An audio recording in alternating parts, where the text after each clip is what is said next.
All the townsfolk, they are fast asleep, chasing memories or just counting sheep. I don't need it, I don't think so. I'm not crazy, I don't think so.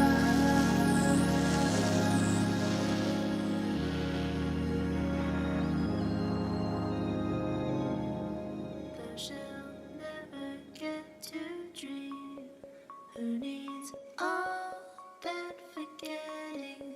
There's a tapestry of stars. Look how thankless they are.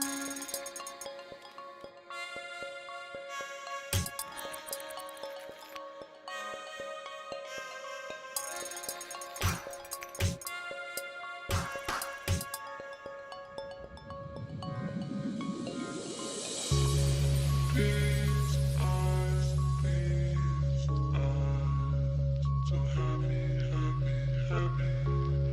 Make time, make time. I'm ready, ready, ready. They shall These never eyes, get to these dream. Who eyes. needs So all happy, that happy, happy. forgetting? There's a Make time, tapestry of make stars. time. I'm ready, ready, ready.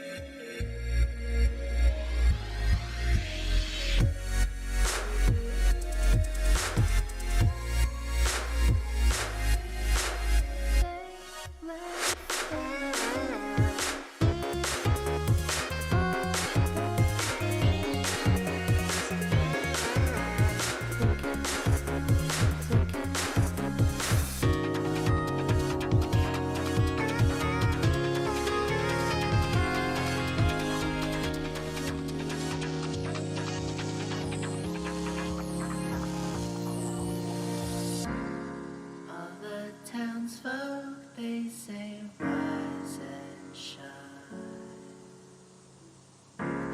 chasing daylight or just killing time. Is it secret? I don't think so. Am I selfish? I don't think so.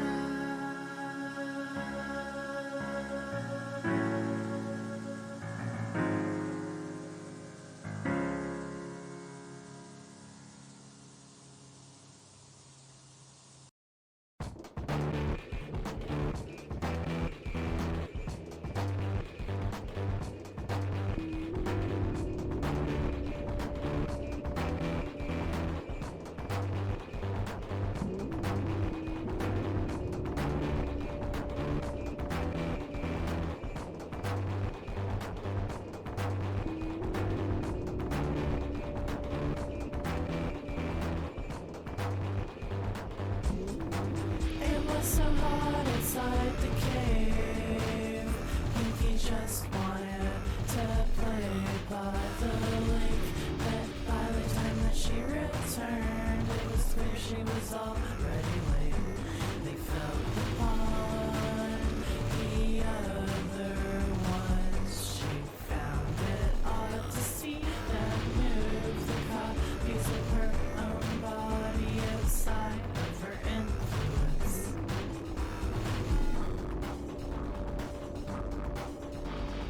Can you see your likeness around you? Can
surround you. Can it be so easy to drown you? Can it be that maybe they found you?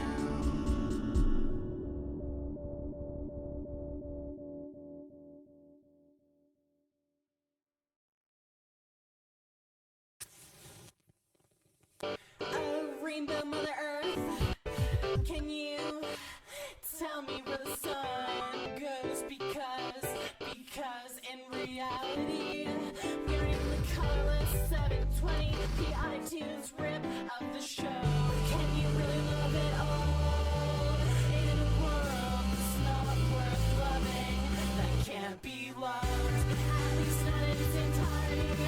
Tell me, who does the sun turn her back on? My princess, my rainbow Mother Earth, will you ever let me back under your warm summery wing? I swear I'll be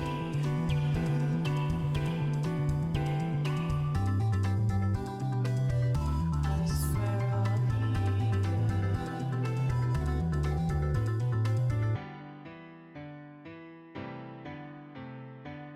Can you really love it all in a world that's not worth loving, that can't be loved, at least not in its entirety?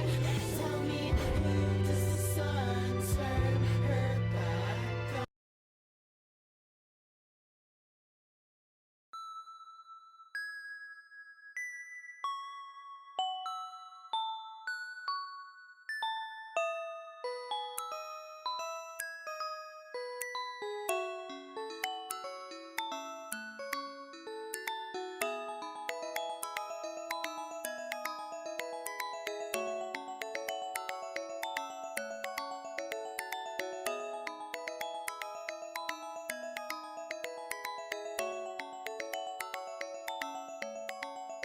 When the ponies arrive, she blinks her eyes to make the stars dance in the sky as Mr. Moon sang a lullaby. The ponies walk with the glittering stars until Mr. Sun smiled in the sky. Night gliders sprinkled stardust on the ponies to give them sweet dreams. As the sleepy ponies slipped into their beds, Virgo, go on and on, a herdsman and hunting dogs. Leo, Andromeda, Aquarius, and Pegasus.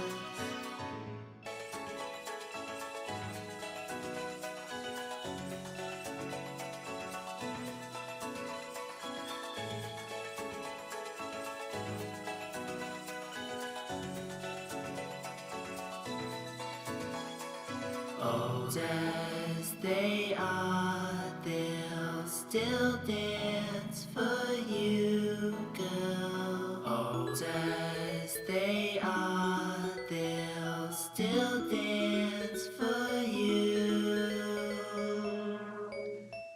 We can have a wonderful life together. If we make it wonderful.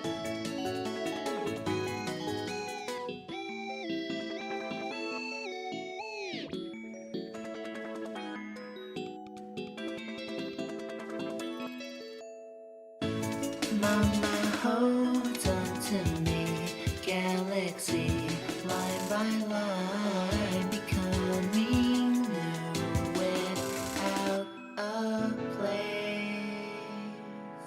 We don't know who we are. We don't know where we are.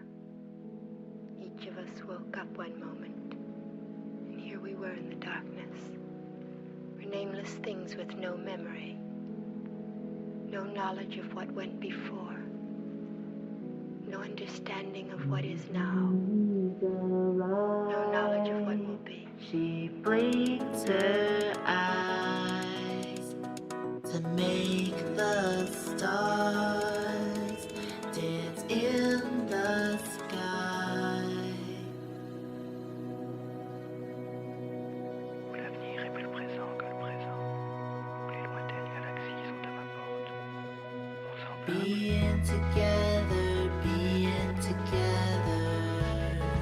is enough, Big Dipper. Come out and play until midnight. When she awoke and looked in the mirror, sure enough, Lil Dipper, stardust still sparkled in her eyes.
Dear, I thought I'd find you here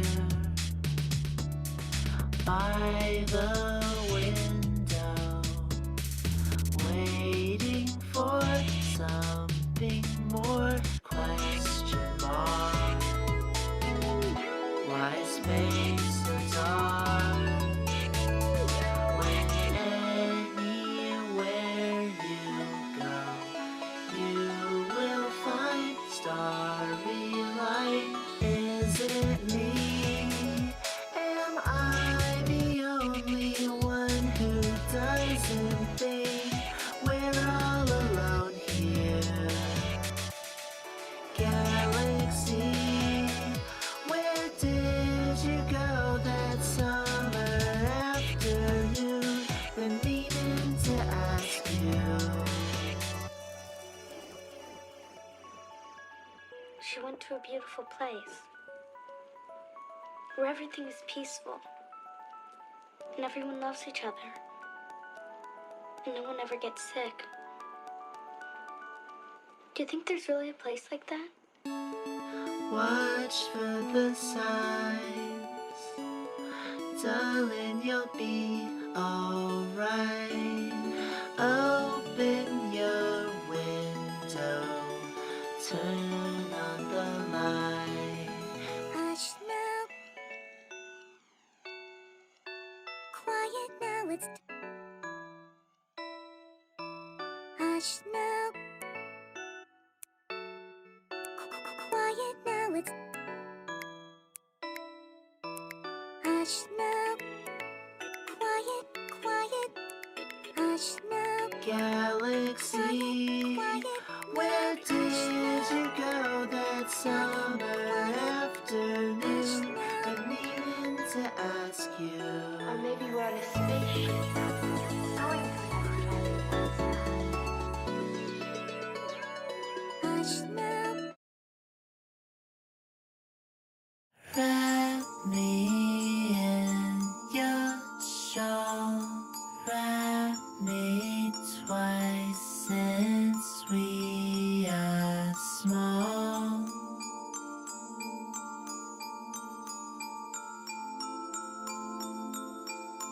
Darling, hold me, then let go. Hold me close since we are old.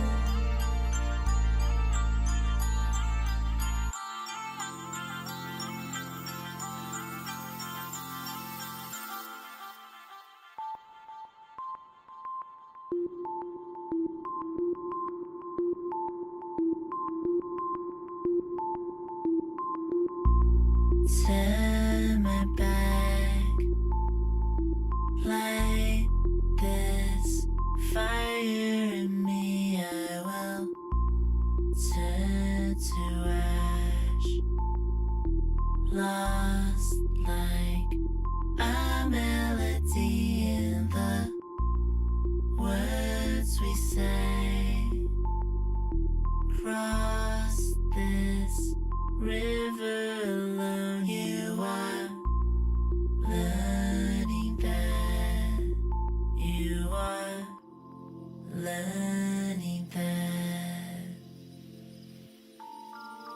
You like looking at stars, don't you? Some of those stars have been burnt out for a long, long time.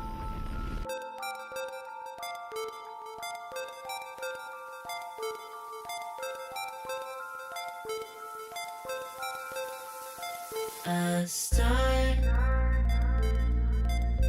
that dies, its light still falls like snow to me. A heart that hides inside still walls like stone. You don't know me.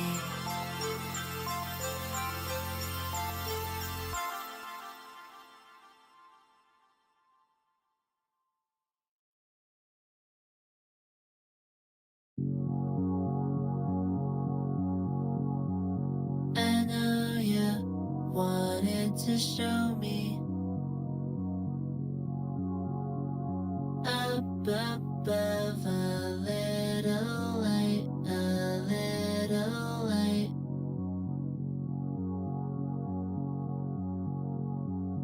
I know you're a little bit lonely, but aren't we all made of stars? Leave where you started, go where you wanted, stay where you are.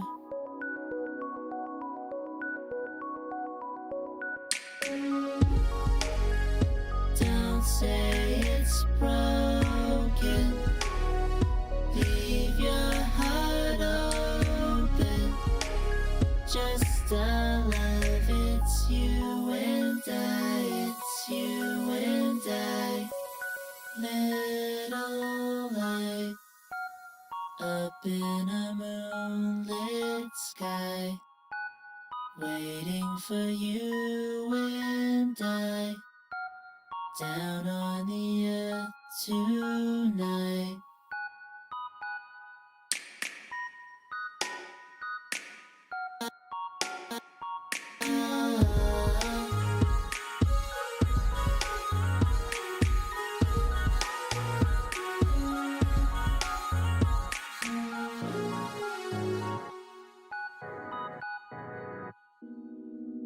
planets and the stars, the oceans and the tides, the clouds and the air, the mysterious force of gravity. It is my strong belief that all things on this earth are connected. I know this is all we are. This old love story, the story of.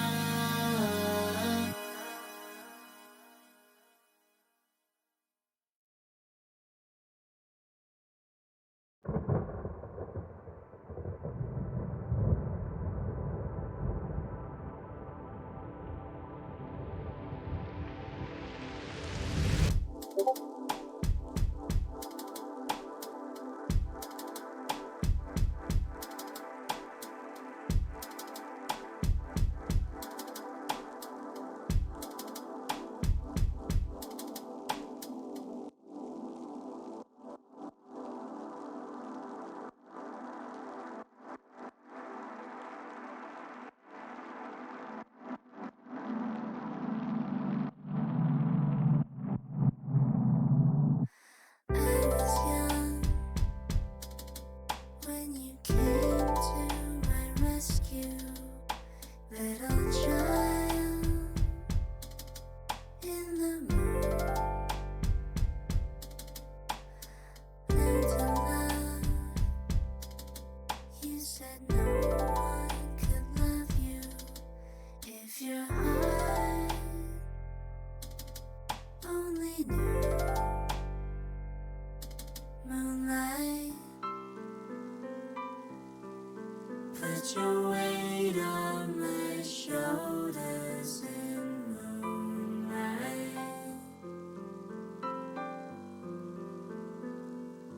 Moonlight. Sail away when we're older in moonlight. In moonlight. Moonlight. And I sit here alone and far from you, and it is night, and I am reflecting on everything all around me, and I am thinking of you. I saw happiness and pain in your eyes, and reflections of the paradises lost and regained, and that terrible loneliness, and I think about you like two lonely and are cold as I sit here this late, and I am thinking of you. I was there, saw you cradled and sleeping as you fell from the stars. Learn to care. You said people are scary. You don't know who they are. Moonlight. Put your weight on my shoulders in moonlight.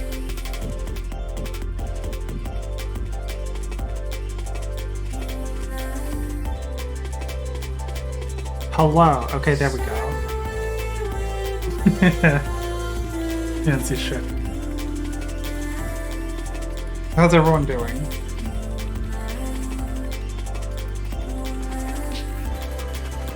How's everyone doing tonight? Hello, hello.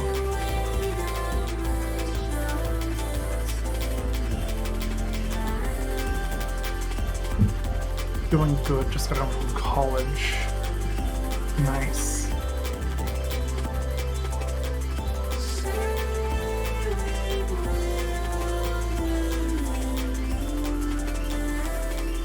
God, I fucking love this song.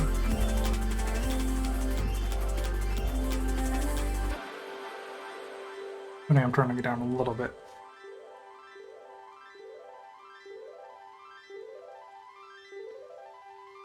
Alright. Tonight I didn't know what the fuck kind of game to play. So I decided fuck it. I'm going to play a visual novel. They are fast Uh,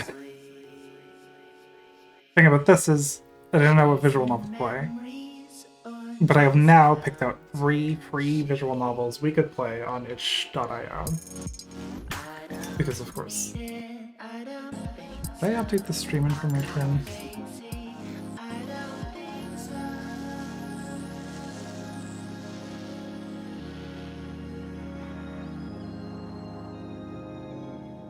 Apparently I did not update the stream information. To dream, who needs all that Oh well. forgetting?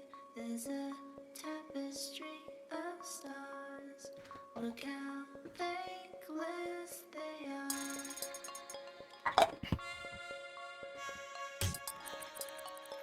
Yummy snack. Oh! Nice.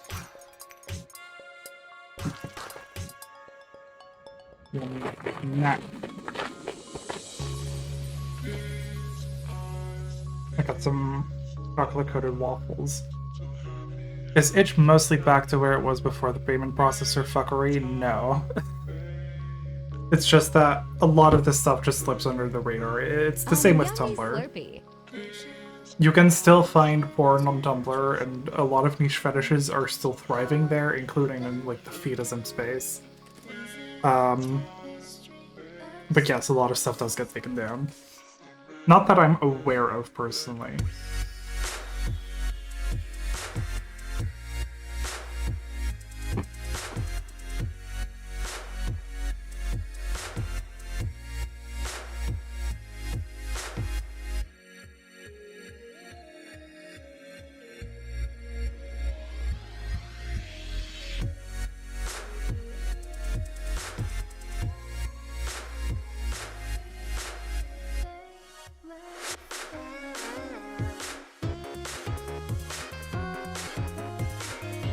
As far as I'm aware, there's not actually a boycott on itch.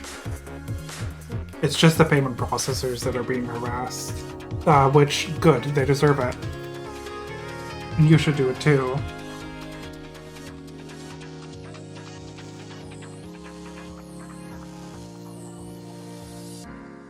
All the townsfolk, they say rise and shine.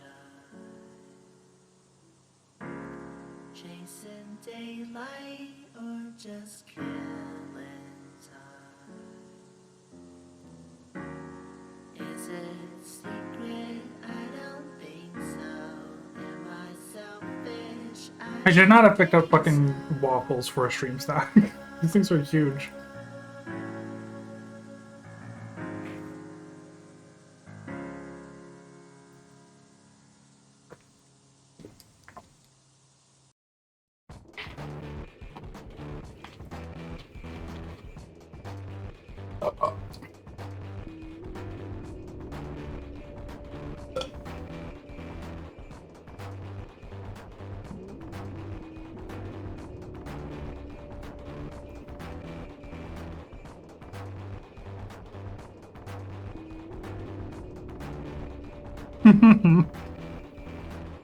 No, don't worry about. We totally won't make you eat them all. That said, they said maliciously hovering over the button. Just wanted to play by the lake, but by the time that she returned, it was clear she was already late. They felt the bond, the other ones. She found it odd to see them move the copies of her own body outside of her influence.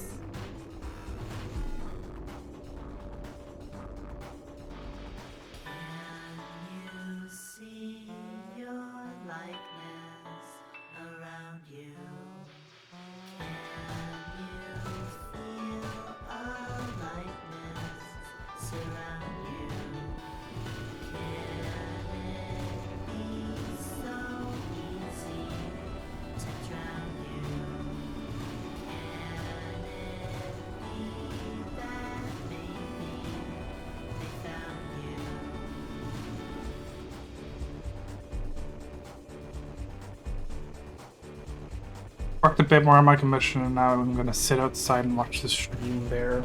Oh, that's nice.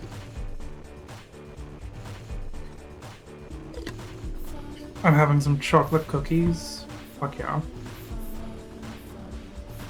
Okay.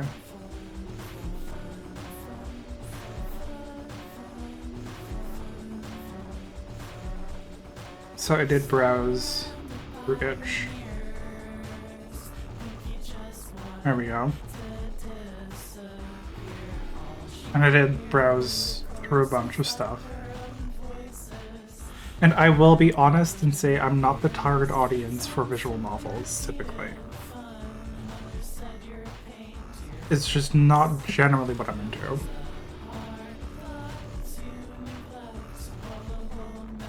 So they have to do a damn good fucking job for me to, like, consider actually playing through them. Right.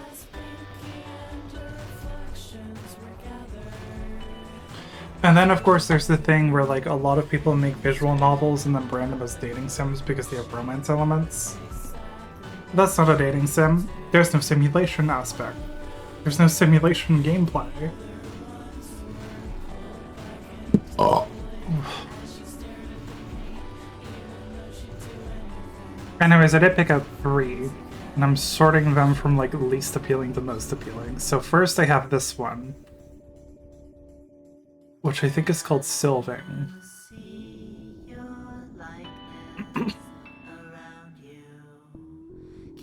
God, this isn't even, like, the release version, I think.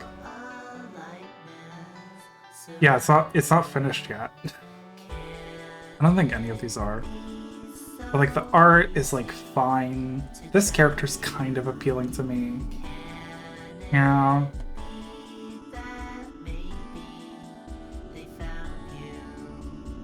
Not quite my thing. But not my thing. I could be into it if, like, the character writing is good. The fat bear character does not appeal to me at all. Somehow. It's a problem. It's a problem. Right?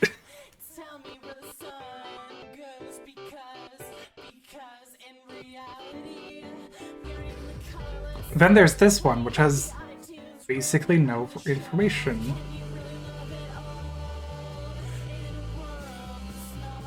But, as far as I can tell, there's, like, explicit weight gain mechanics in this one.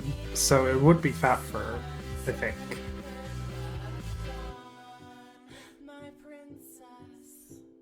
And then this fucking thing. Which is fucking adorable. Like, I actually fuck with this character design a lot. This shit's great. Sir, your boobs.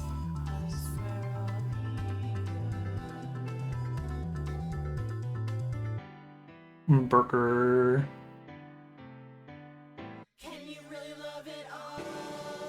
Gift of Gains is, if I recall, really freaking short at the moment. But it's been a bit. Yeah. I'm not sure if any of these are finished. Okay, except this one. V2.6. That's the release version. Right. The 0.3.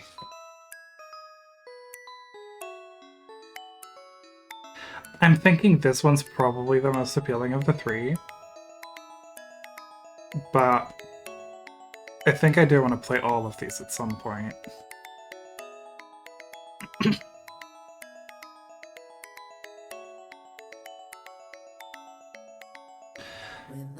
Sylving is a furry visual novel with romance, adventure, drama, action, and comedy. Travel to another world where different anthropomorphic people live, where a long history of conflict has been going between the deer, Udir, and elder races for centuries. But not without reasons. Oh, I don't know about that.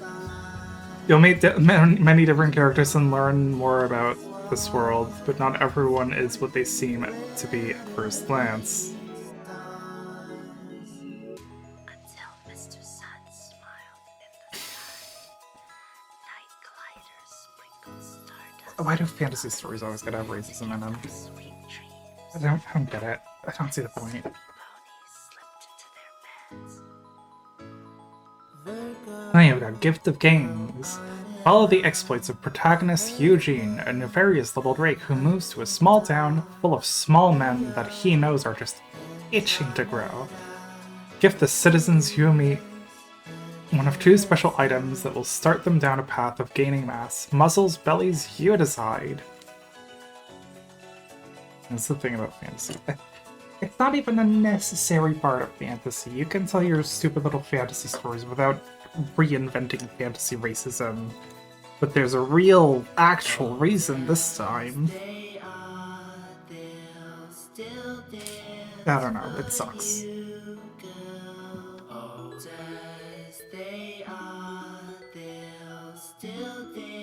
Oh, this is unplugged. We can have a wonderful life together. If we make it wonderful.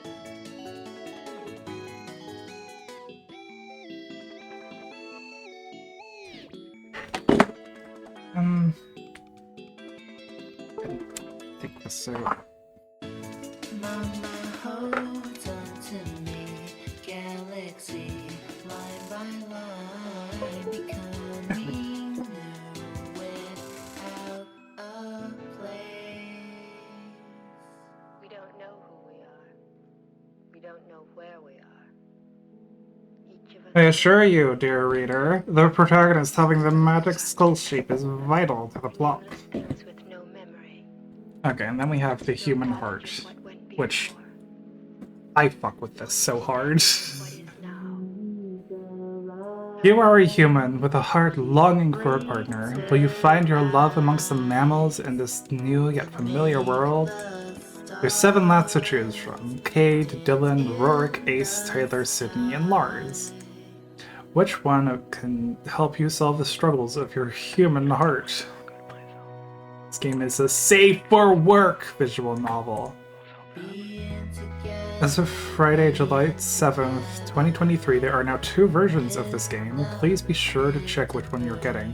Choose only one of the 2 versions to install on your device because I don't actually know if the 2 versions can coexist with one another.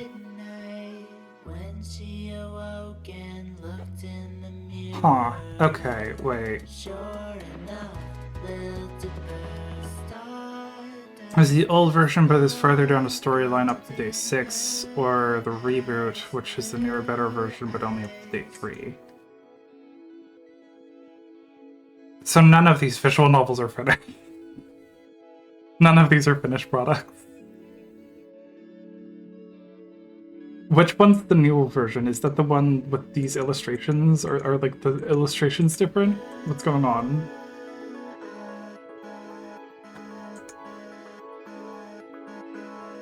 I don't know. I don't know. None of these fucking visual novels are finished, apparently.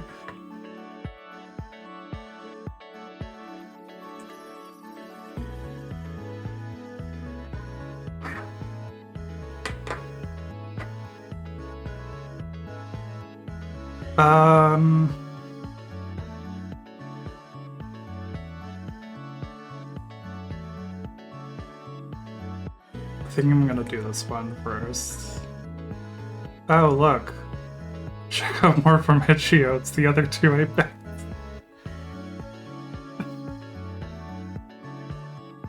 Okay. Let me get this one installed. It's mysterious to me. It does very little to advertise itself, besides the end game for people who love big men. Oh.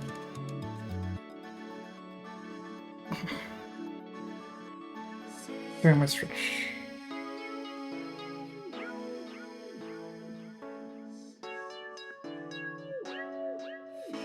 I hope you aren't staring at my tummy while I'm doing my stretchies. I'll be fucked up. I think I overstretched something. Ow.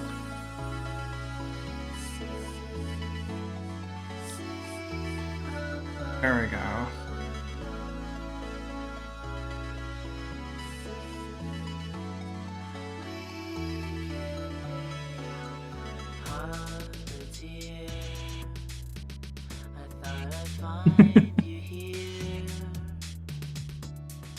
by the window, waiting for something more? Question mark.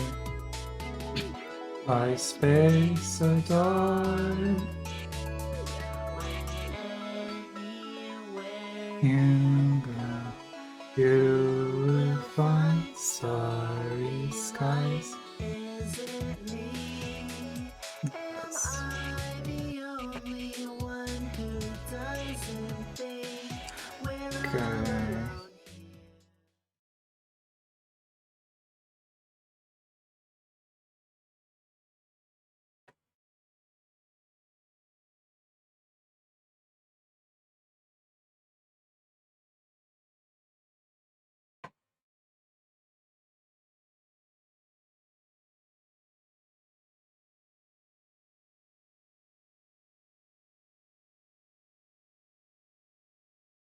Oh boy. Oh boy, we got that default rumpy UI. Whoops.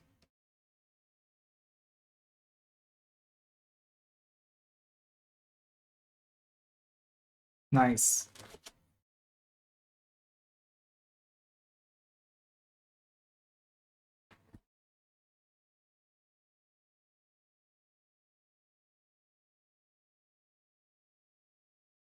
There we go. Let's play Gift of Gains and make some men fat.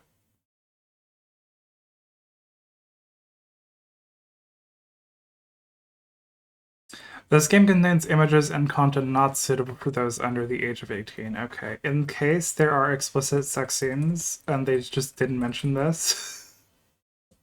Where's my censor bar image? Is it gone?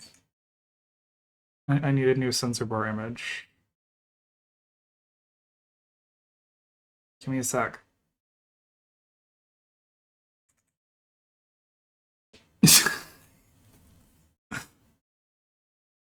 This is our new censor bar. In case some explicit nudity comes up, I'll put this in front of everything. Okay. Okay.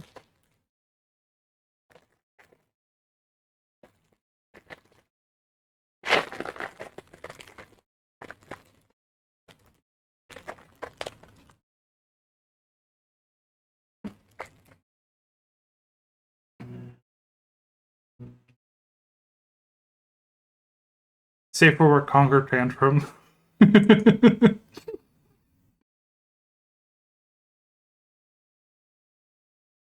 Okay.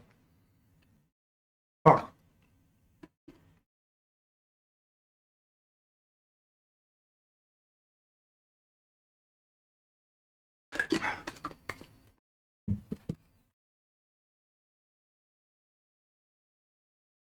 Please confirm your age.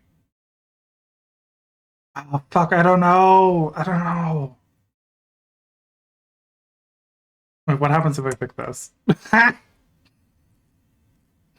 Foolproof security. Oh, wow. Oh, they're going with, like, photos approach. Okay. Edited photos. Who's this fucker? Whoa, I finally all moved into my new apartment. Amazing how cheap this place was, even by ghost town standards. I still have that appointment with the mayor. I should have had it sooner rather than later if I want to make a good first impression.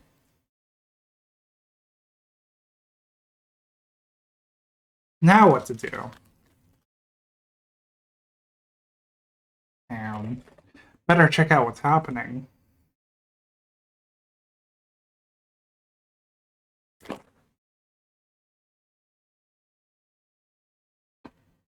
This is fucking London.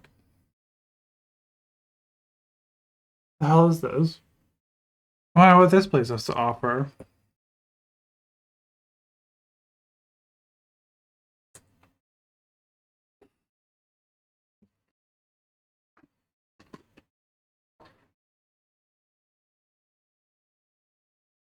I should do my cunty British accent.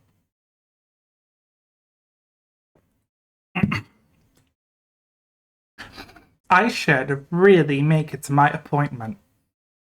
Don't want to upset a mayor before even meeting him.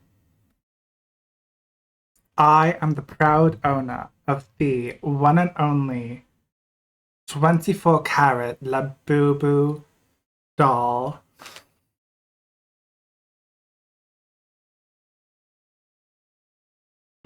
My favorite type of "Are you your age?" buttons are the ones that send you to like the Wikipedia article for toys. What?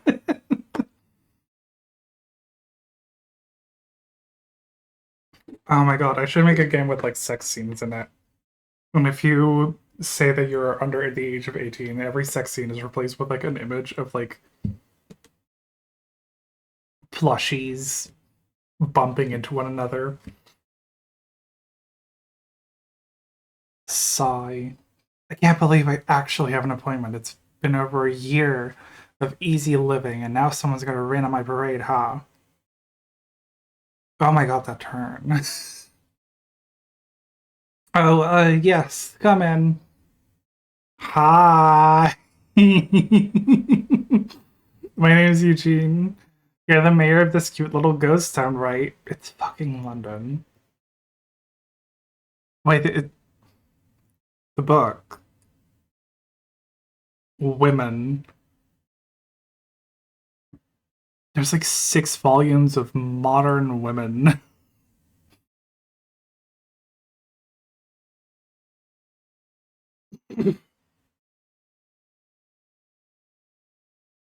I suppose so. My name's Phil. Ah, good. You're exactly the first person I should be meeting. What's that supposed to... Before Phil could finish his question, Eugene bolted upwards until he was right in the mayor's face. Phil was more than a little uncomfortable with this mysterious man invading his personal space. Can I help you? Well, you could help me by answering this one little question. Are you satisfied like this? Fucking...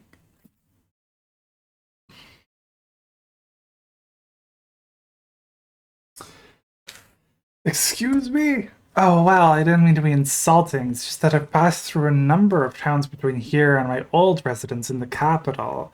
And between this town and those other places, well, your little hamlet seems to be lacking in something they had. That common thing that made them all prosper. Oh yeah? What's this special little trait you speak of? Mass.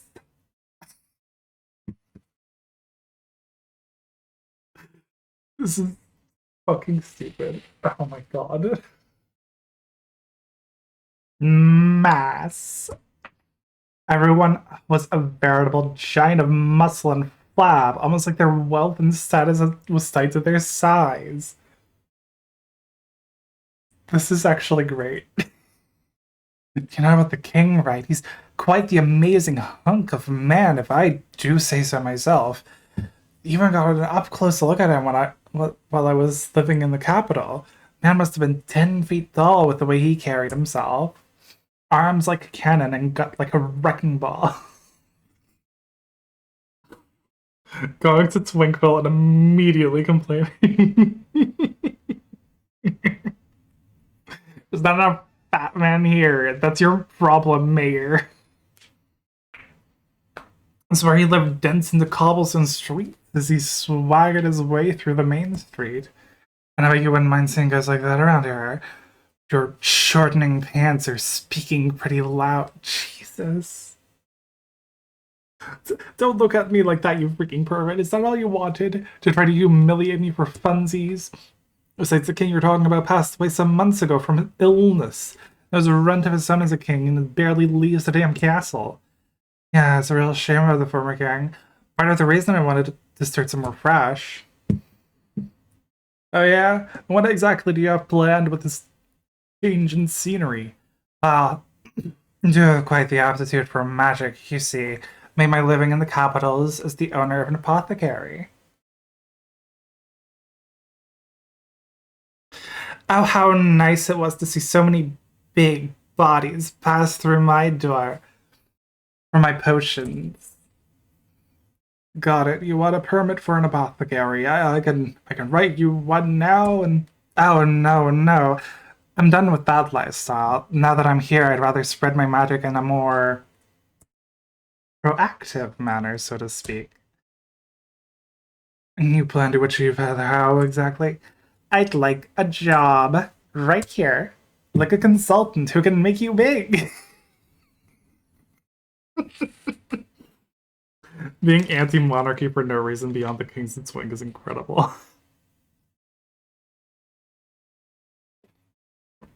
Yeah, fuck it. Why aren't we making the king fat as fuck?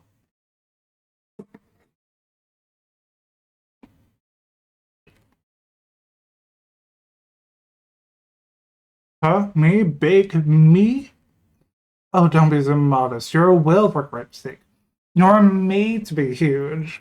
Not some dinky little mirror of a dinky little town.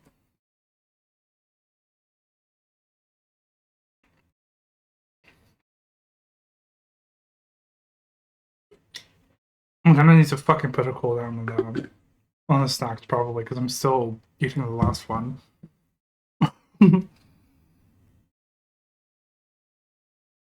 I'm just gonna do that right now.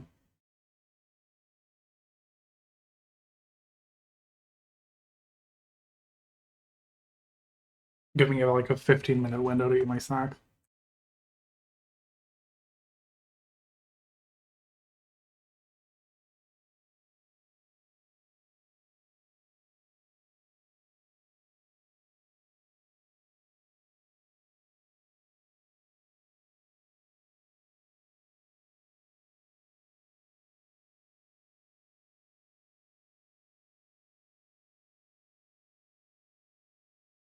There we go. Not super comfortable with the stereotype, but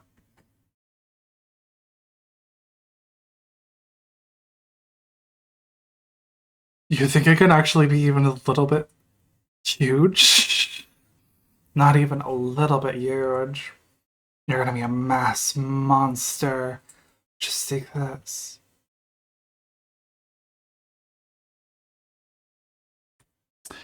I wonder what these do.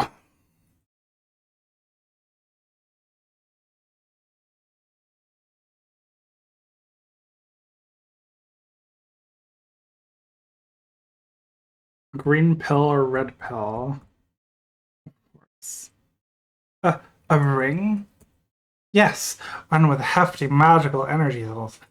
Wall you up nice and easy, like. I wanted to redeem a snack every time you give someone a mass item. Okay.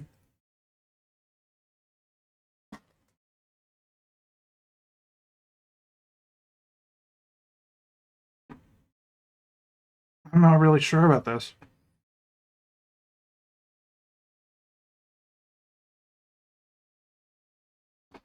Eugene placed the ring into Phil's hand and forced Will's fist closed.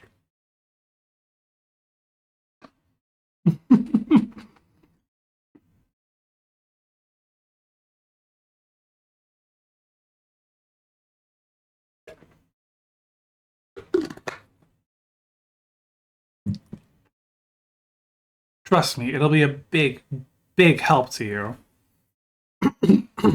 Jesus. Well, I've only just met you. It's obvious my first time hearing what could easily be an empty promise. Your royal messenger peddled promises about the mayor's position being like local royalty. I bet no one even here even knows that the stone even has a mayor. Oh. What?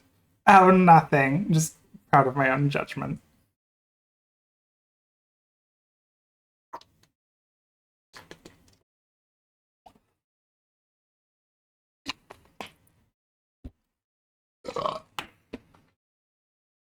I love a protagonist who's a bit of a cunt. I love it, actually. Never you mind. Just meet me in the 1000 Square in 20 minutes. Well, I got some harebrained scheme brewing. Well, I wouldn't say harebrained, but nevertheless. See ya. Wait. Oh, there we are. What trouble have you gotten yourself into? Well, whatever. You managed to rubber stamp your way through this boring job for a decent paycheck. Not like you'll lose anything if this guy turns out to be a fraud. Better get over to him or else he'll throw a fit or something. Alright, Eugene, I'm in the square. Where are you? Oh, let me guess. You just lured me out here to break into my office and loot the place. Joke's on him, I'm not gonna keep anything valuable in the dump anyway. Sigh. What's all that commotion? Oh my god. Okay, betting that's where this Eugene character wants me to go, huh? Well, at least I know the worst thing to expect is him making asses out of both of us. Okay, what the hell's going on here? Feels like half the town's shown up out of the blue. Come on, come on, step right up for a challenge of a lifetime. I promise it'll be worth your while. Hey, Eugene, where's the guy's voice coming from? Hey, you there, the one with the blowhole and flat ass. Huh? Yes, you. Wait, if I recall correctly, the mayor of the town was supposed to be a scrawny whale. What the hell, you don't run the show for the townsfolk. Just play along if you want this to work. Okay, jeez, just back off already, man. Wow, looks like we got ourselves a volunteer for the challenge. Folks, and lucky for us, it's the mayor of this charming town. Yeah, I'm totally here for this Bellini's pop-up challenge in the town square. Just what again, exactly? Well, obviously it is an eating challenge. You're the only one brave enough to take on such a tremendous feast. A feast?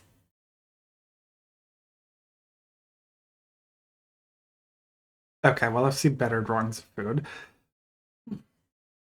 Yes, the ultimate fried meat rice bowl. Each piece packed with flavor so rich you'll be glad to have that much rice. Excuse me, that's a monstrosity of food. There's no way I'm going to be able to eat something that I can only assume is half my own body weight. Eugene, you've gotta call this off. You can take the ring back too, I really don't. Sounds like he's ready for the feast, folks. Let's give him some encouragement for taking on the challenge. Eugene, no, I said... Let's get you seated, Mr. Mayor.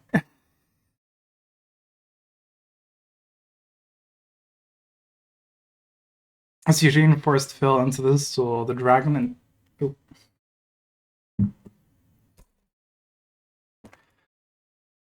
the dragon instructed the mayor to put on the ring in a hushed voice. Phil obliged, if only reluctantly. Oh my god. Alright, everybody. Mr. Phil, the mayor here, is ready to take on the rice bowl. Ugh, fuck me sideways and in every other direction. Count down with me, everyone. 3, 2, 1. Eat. Damn it. Phil angrily stabbed one of the fried meats and tore into it with grumble. The whale figured that he could at least get a free lunch from this ridiculous stunt that Eugene had set up. As the seconds passed, Phil continued to eat in a steady pace until he felt full. Or at least he would if he could actually get full. Oh my god.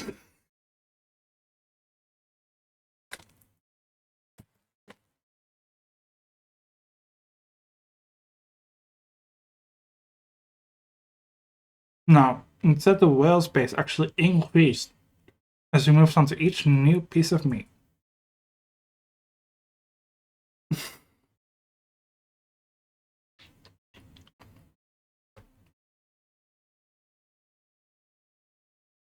As more time passed, Phil began to lose himself in this feast.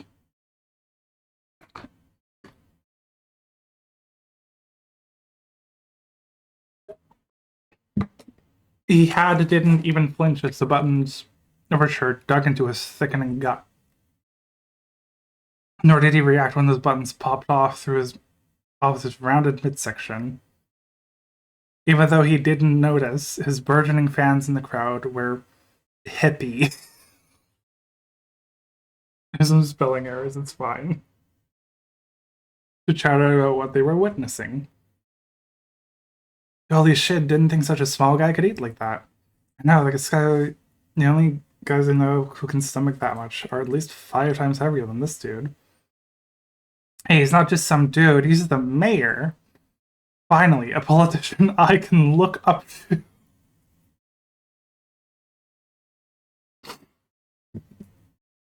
This shit is so good. Amazing. Wow, would you look at that, folks? This man has cleaned the bowl in record time. How about a big round of applause for the mayor with the big appetite? Wobble, wobble. Wait, what? I finished it? Oh my fucking...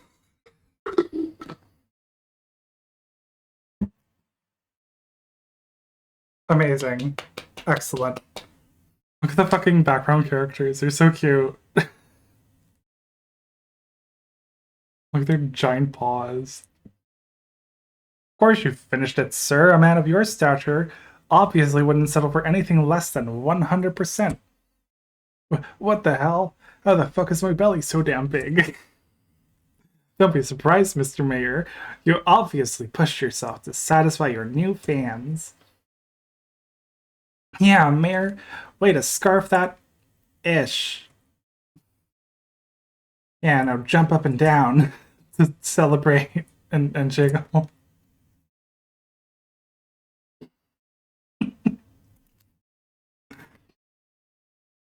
I've gotta get out of here.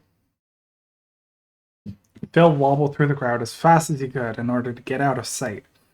I could swear he felt more than one set of hands brush up against his jiggling gut as he bolted towards his office. Eugene managed to calm the crowd down after Phil's abrupt exit. And after a couple hours, the dragon made his way to Phil's office to check up on the mayor. Oh, he has a bulge now. Of course. Can't believe I bloated. Look, I feel like I put on 40 pounds. Oh, Phil, how are you holding up after that, your little feast? Phew, what the hell was that show? I said I was supposed to get bigger, but I didn't think it'd be this instant. I was even able to eat all that food. I swear I barely felt myself getting any fuller. Oh, well, that's because the food didn't make you any bigger.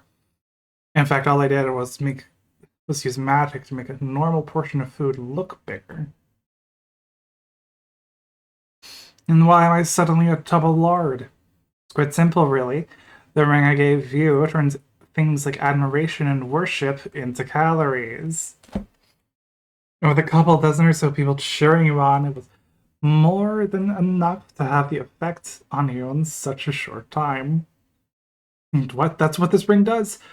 How would you give me something like that? Remember when you lamented about the royal messenger promising you local royalty status? I could tell that underneath that dismissive attitude of yours was the aura of a man looking to be worshipped. You probably busted your ass when you first got this job in order to get the same adoration the former king enjoyed. But no matter what you did, the people didn't care. You stopped caring too, and you probably weren't going to do anything until they begged for you. Well, I've given you an opportunity to receive that adoration. Sure, it'll be based solely on the shape of your body, but worship nonetheless. I... Okay, fine. You read me like an open book. And what do you want from me? Money? License to do whatever you want around town? Oh, no, none of that. All I request from you is some information. Information? Like what exactly? Are there any more places around town with any significance? Ones that should stoke up rumors among the few travelers passing through? See, I'd like to spread my magic to more than just one person, and helping me do this will even help you. Help me? Yes, more attraction brings in more travelers and residents which brings in more people who can give you more attention. Mm, I believe I have the information on 2 such buildings.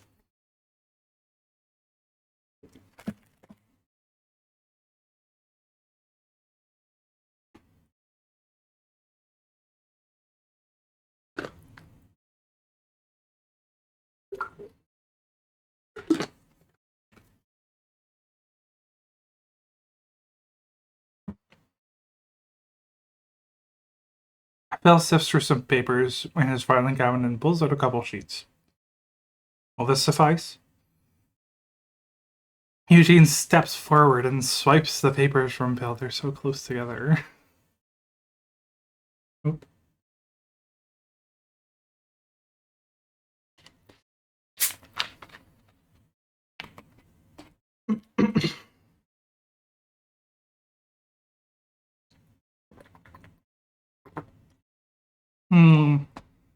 Yeah.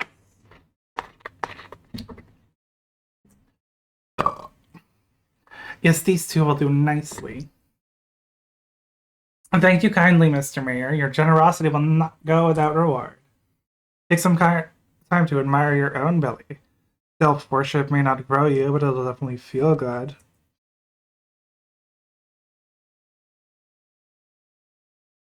Why would I want to do that? Bill lightly pressed his hands on his own soft midsection.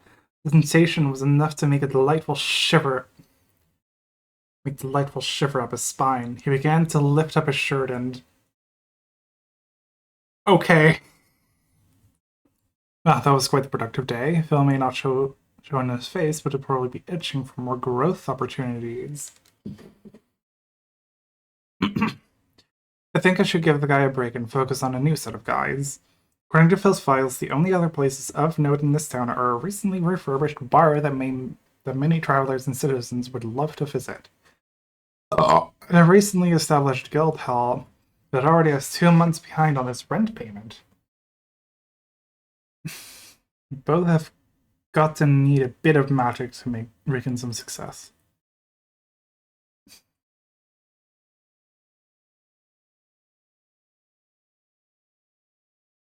Okay, give me a sec.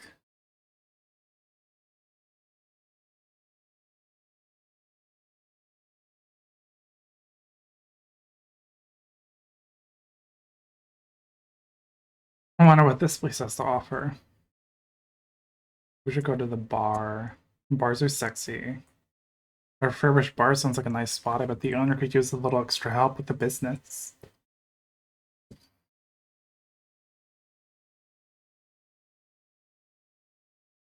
I do love this kind of style that a lot of visual novels go for, where they just take like photographs. They maybe like took them themselves even, and they just edit them to look a bit more illustrated. And it never quite works, but it has its own charming style, you know. I like this texture on the wall. It's nice looking. Hello, anyone in here? I noticed the entrance was slightly ajar and figured you were open. Wouldn't mind having a drink if possible. Maybe the owner isn't here. You gotta say, that's some pretty lousy security. Rash!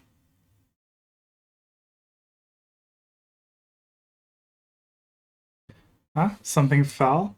Ah, sorry, I'm coming, don't you worry. Bird?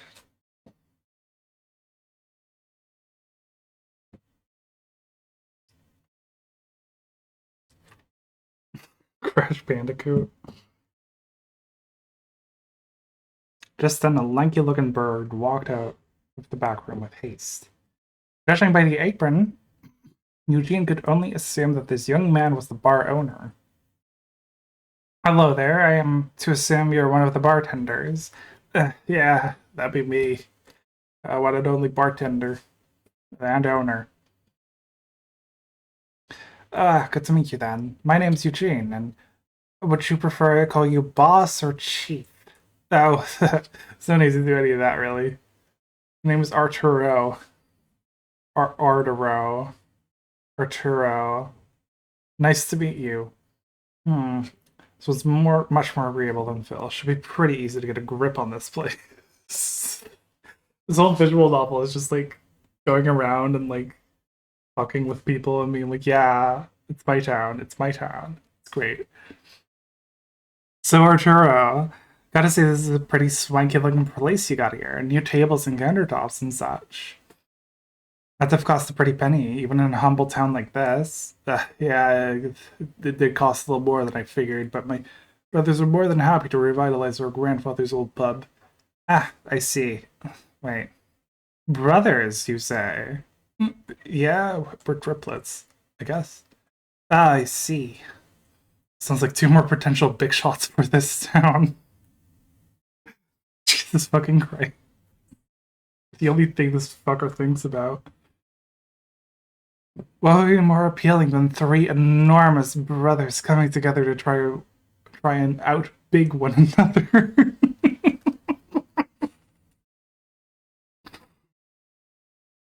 Fucker. Fucker. Be a real bonus if they were in charge of their own little establishments. Mr. Eugene. Arturo, my dear lad. Yes. I would like to request a cold beverage. Do you happen to serve?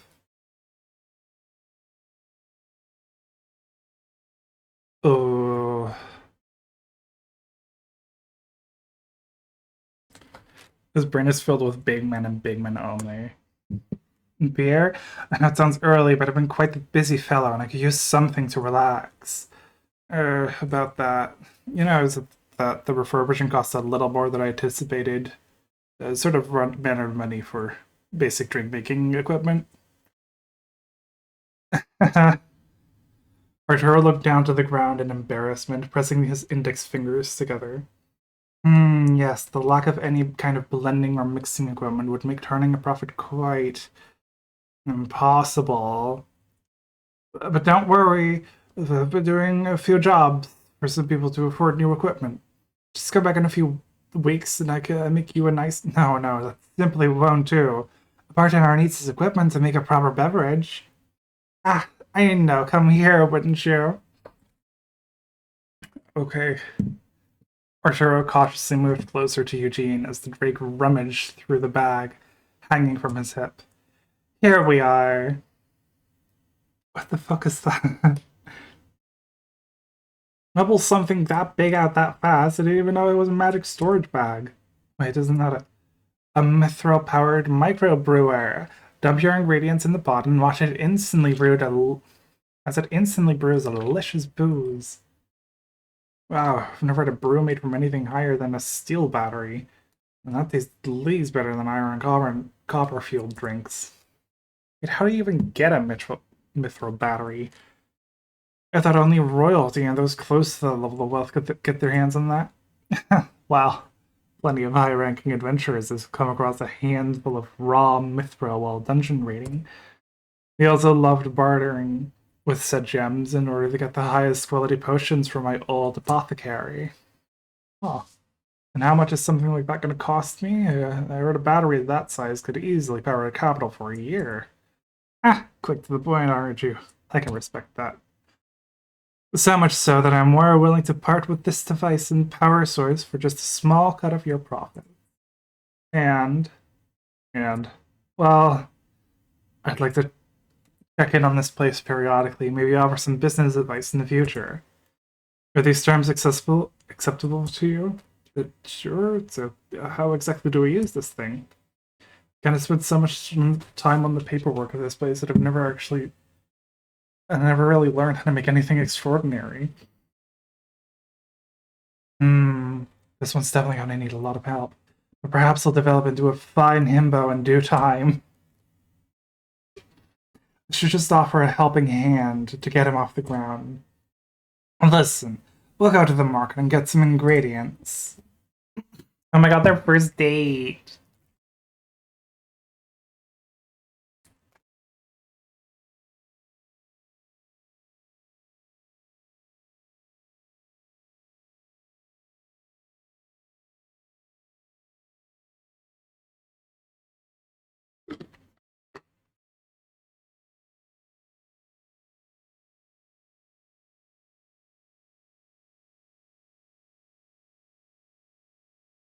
Arturo and Eugene made their way to the market to pick up enough ingredients for a small batch of ale. Upon returning to the pub, Arturo began dumping some of the items into the brewer, like a couple mugs worth of the beverage. Alright, I think it's ready. Well, it certainly looks like a beautiful mug of ale. How about you give it a first taste test, Mr. Owner? Really? You don't want the honor? I mean, I was only able to make this thanks to your suggestion. How about we make a toast and sample it together? Sounds like a decent compromise now. Yeah, sounds excellent. Cheers. Eugene and Arturo grabbed a mug and clinked the drinks together. It's been a while since I've used my special magic on myself.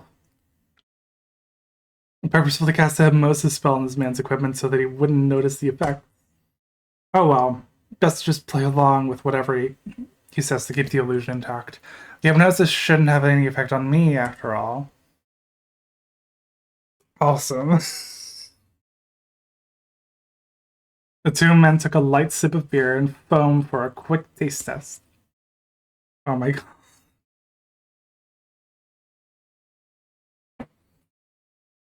Of course. Both of them were clearly enjoying the taste as they tilted their mugs further down the brew.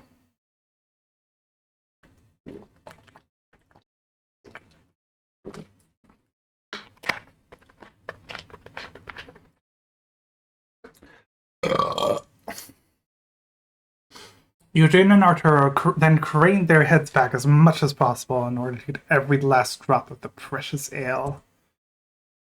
Oh my god.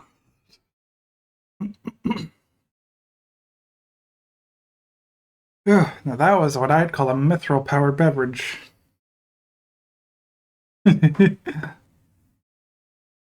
Oh yeah, this is way better than any brew I've had before.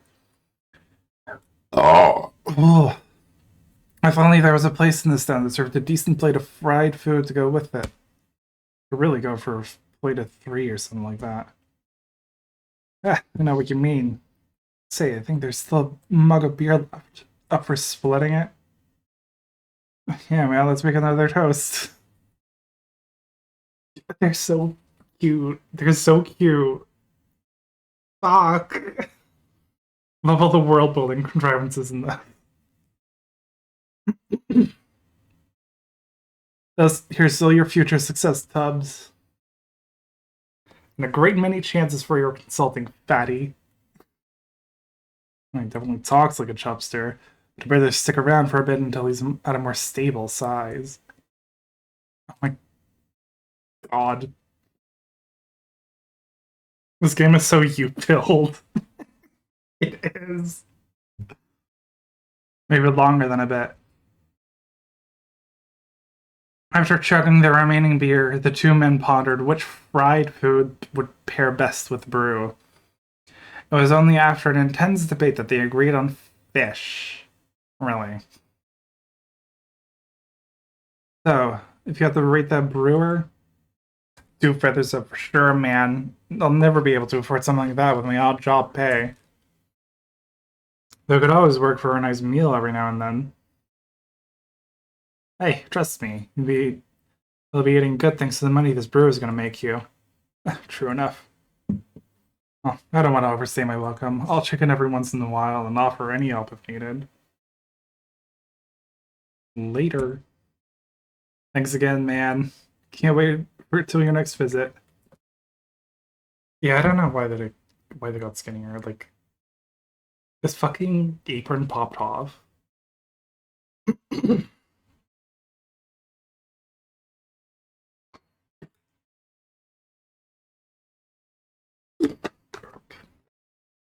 It was more than a productive day, if I do say so myself. I can't remember how many years it's been since last used any magic on myself. Perhaps putting on weight every now and then could help me with my ultimate goal of this town. Eugene has now unlocked Fat Level 1. Eugene is in his apartment. He can use his own magic charms to change his body mass. That'll be important to change his size every now and then in order to progress other character stories. Yawn. Looking around these extra pounds is pretty tiring. I think I'll call it a day and explore more tomorrow. Now what to do? Charms? Corpulent charm. Let's go to the guild, I guess. What? Bullshit. Let's go to the bar.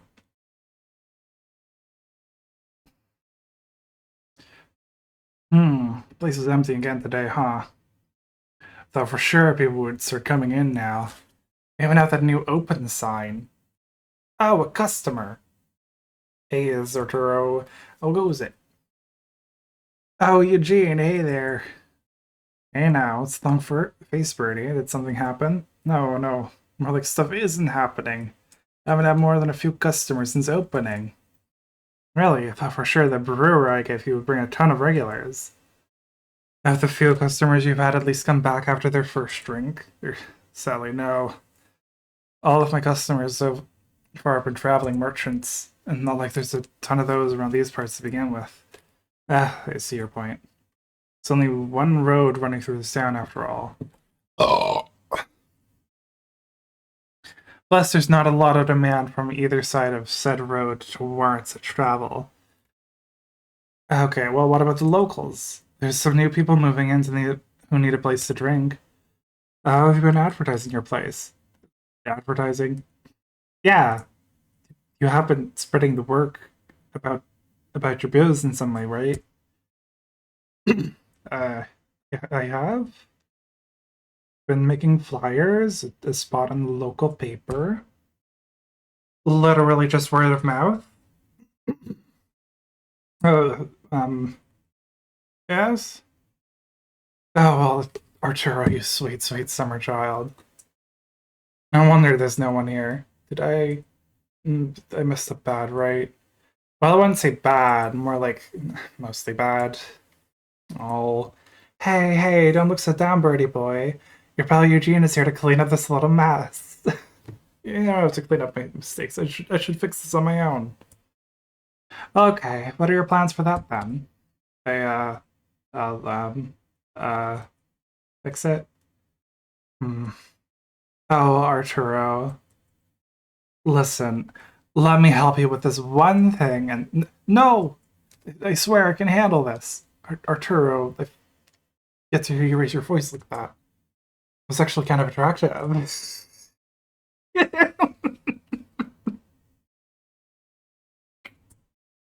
Please don't say it like that.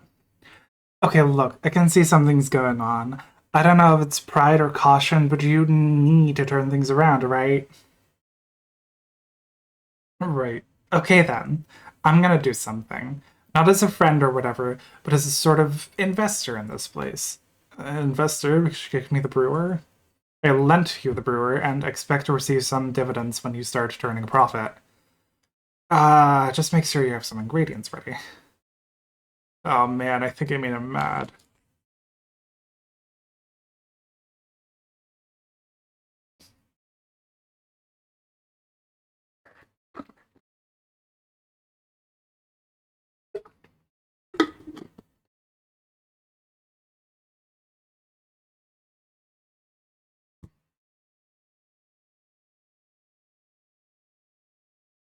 I fucking love being a manipulative feeder. It's great.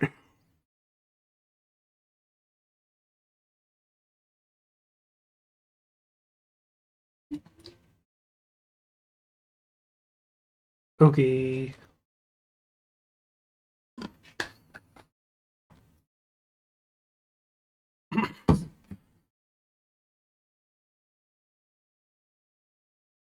There should be more than a fair amount of potential clientele out here. But who would benefit from drinking massive amounts of delicious, fattening booze? Surely there's at least one person here with wizarding prospects. They need a big gut to store all of that mana. Or maybe... Ah, you! You there!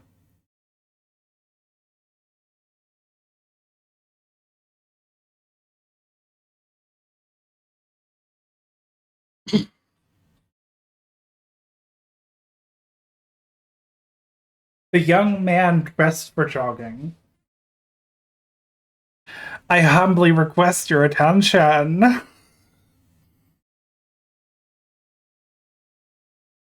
Who, me? I have a name, you know. It's Mayovic. Yes, yes, Mr. Mayovic. I couldn't help but notice you're the active type. Must be training for something. Well, nothing specific. I'm just trying to build myself up as a warrior. A warrior, you say? That's quite grand, though. What?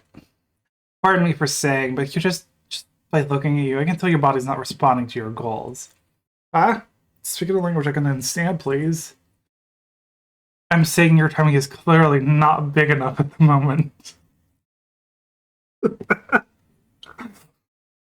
This game is so good.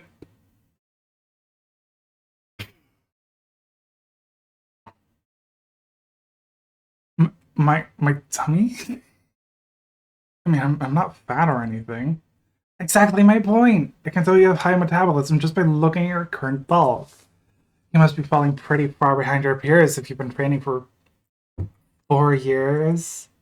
2 years. Okay, maybe I'm not seeing as many games as I want. What's your point?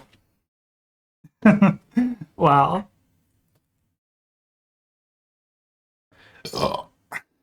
Eugene's been gone for a pretty long time. I just hope that. Hey, Arturo! I think I finally found a solution, or at least a temporary one. You did? Yep. Okay, come on in, Majovic.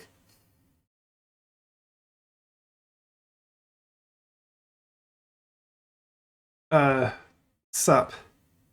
And this is your friend? No, no, he's your new customer. One who's aching for a brew.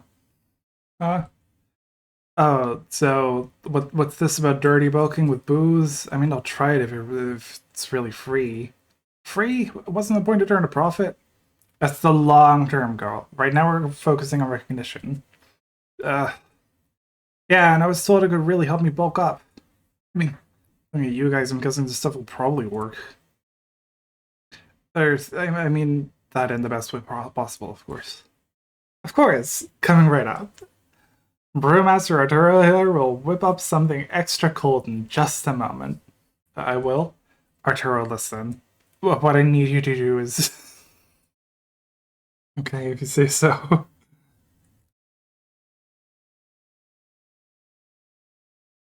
I'm just gonna toss these in here. This is what Eugene meant. Okay, here we go. 3 fresh and cold brews for all of us. Wow. Who's drinking the big one? That one's for you, big guy. Or should I say soon to be a big guy? I doubt this will be any good for my gut. Arturo and Eugene quickly snatched the smaller glasses before the new patron could react. Jesus! So are we having a toast or something? Oh, a toast. How about one for your future as a warrior? It'll be like a special occasion, right, Arturo?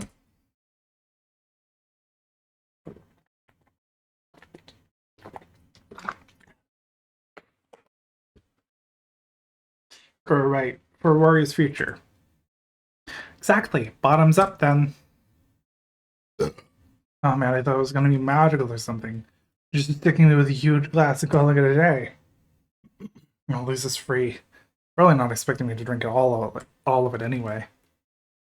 Fuck yeah! This stuff actually isn't too bad. Actually drink a lot of this stuff. Oh, I probably drink this whole bucket. Fuck yes! Oh man, hey Arturo. That's probably not polite or whatever, but I gotta let my gut breathe. Something about your booze just really warmed me up all over you now. Go ahead, man. I was thinking the same thing myself. It's like there's a fire in my belly and it's spreading to every inch of my body. I know, right? Gotta get these pants off, too. Just gotta let it all hang out, you know? Oh, fuck. Oh, fuck. Totally get it. Let me just flick the lights off so no one stumbles in. Okay, they're in their underwear. Okay. Okay. We're good. Ah, much better. Check out this beautiful flower, Turo. You jealous? Well, I got my own spare wheel hanging off my midsection. But I'll admit you wear yours pretty well in that thong. You think so? How about we find one for you? I bet them have them in green like those boxers. I don't know. Maybe they wouldn't look as good as me. Jesus! Come on, Art, live a little. Put on something we call the guy's head turn. I don't know. I already feel pretty exposed in these boxers, and our bellies are squishing. Jesus. Yeah, this feels great, doesn't it? I bet you hardly ever get to feel pushed back like this, right? Well, no, but it does feel kind of good. Say, maybe your gimmick can be... Hang on. Hang on. For the performance.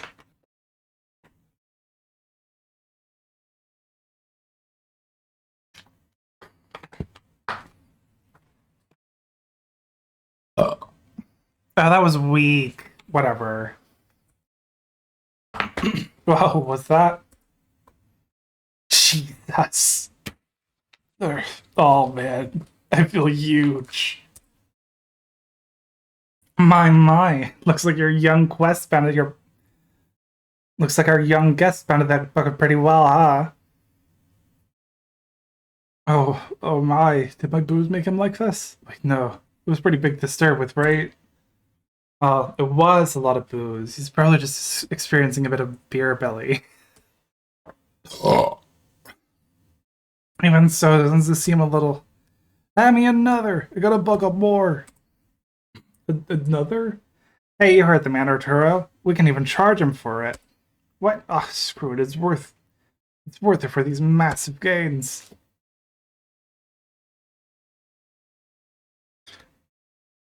After satiating the giant's thirst and taking a quick nap. That was a pretty good midday nap. Really needed that for my stress. Yeah, maybe I may not have had that stress, but it had that much stress, but it was quite relaxing. Hey, Warrior to be, how are you feeling? Awesome. Oh man, I can't wait to tell my buds about this place. I don't think they won't believe me. Check me out. I can already feel my muscles welling up from lugging around this flab. Oh, is that it? What happened? Oh, I pressed something by accident. Okay. You've definitely got the markings of a mage at this point. Build some muscle and you could turn out like a spellblade. I don't know if they teach that rule at the university, but maybe it'll be the first. Yeah, so there's quite a little town as a university, huh? Anyways, I got places to be and such. The buds will be happy to visit for more of that booze. I want to curl up on his belly like a cat.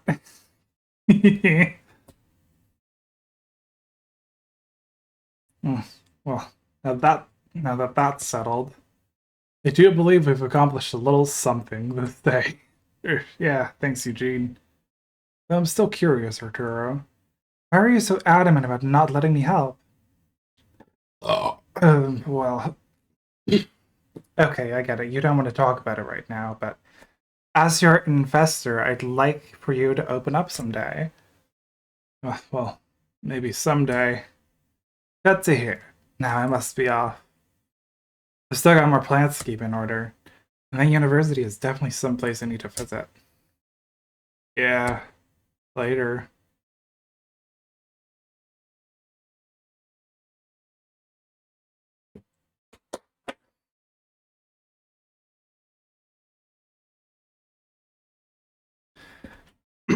Now what to do?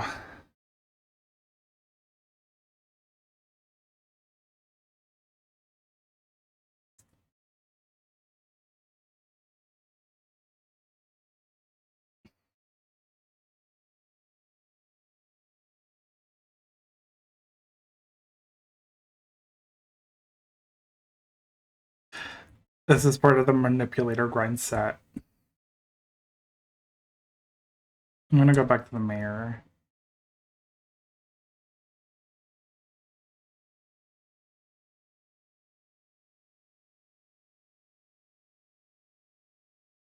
Oh, boo.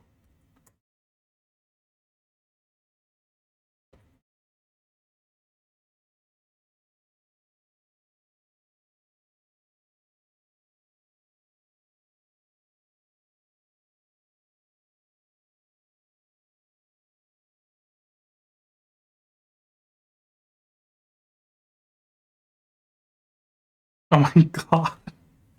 That's adorable. Oh my god.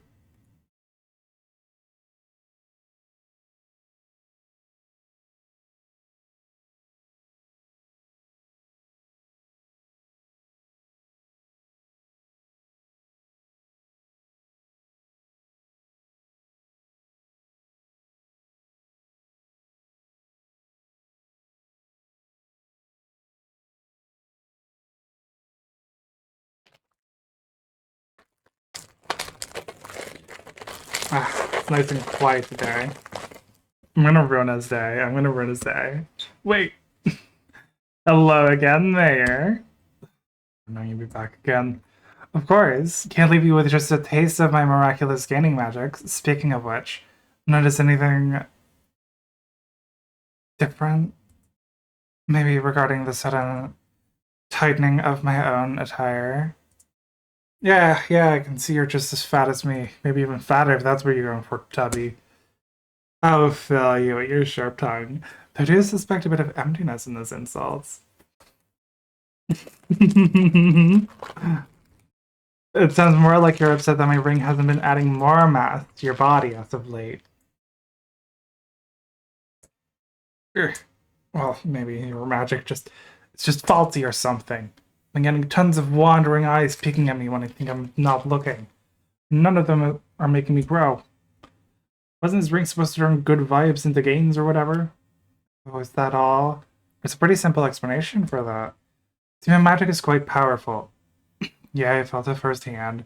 And it comes with two main traits: initial overgrowth and residual gains. You'll remember how your belly was much larger after eating that feast in the town square. Your current size is a result of a simple passage of time. And something I couldn't really get away with in the capital. And why exactly couldn't you do that in the capital? Those cowardly magic regulators are always on my case there. Here I'm finally free to experiment with bigger and bigger sizes with your puny populace.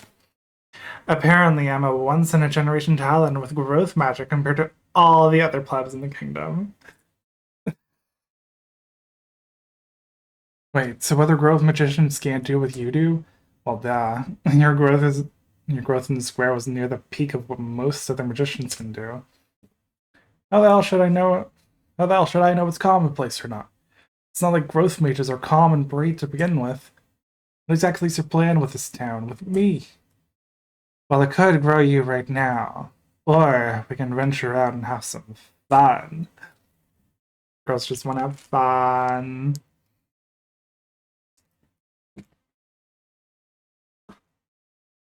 What do you mean we're fun?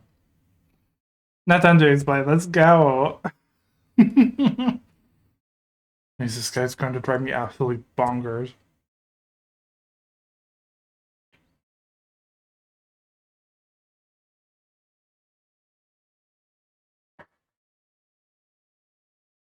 Ah, this seems like a nice place to fatten you up, eh, Phil?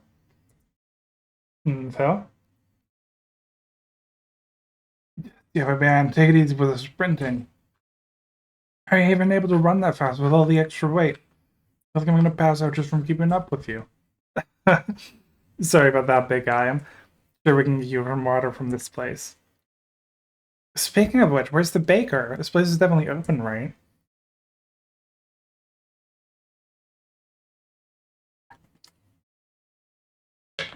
Yeah. Pretty sure his shop is brand new as well. I proved off a bakery permit just last week. It really screws the empty building up in no time flat, huh? Can you tell that they use magic?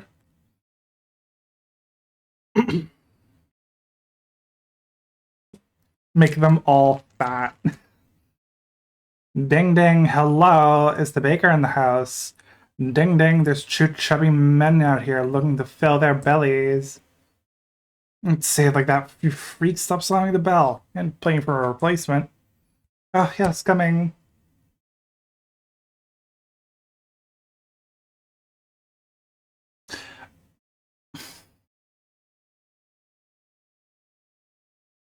Dalton, the Dalmatian.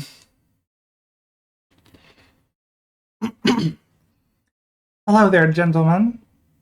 I'm Dalton the Baker is at your service. How are you two doing this fine day? Have any of my displayed sweets caught your interest? Yeah. We were just window shopping us all, didn't mean to force you away from any work. Oh, no, it's absolutely no trouble. I'd happily drop anything for some good business. Sorry to bother you, but I think we were having to partake in your pastries, good sir. And who might you be? No one special, really. I just happen to be good friends of Phil here, is all. Phil, that's your name. Sorry, sir. I know you gave me the permit for my business a few days ago. So sorry. I suppose I'm not the best with names. I was such a fairy. I wasn't gonna say it. But fucking wrist flick animation. I talk like that.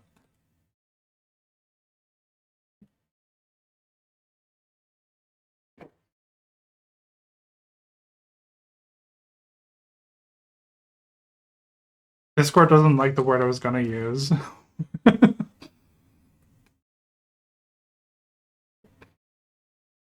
Anyway, Maker and I were hoping to partake in one of your confections.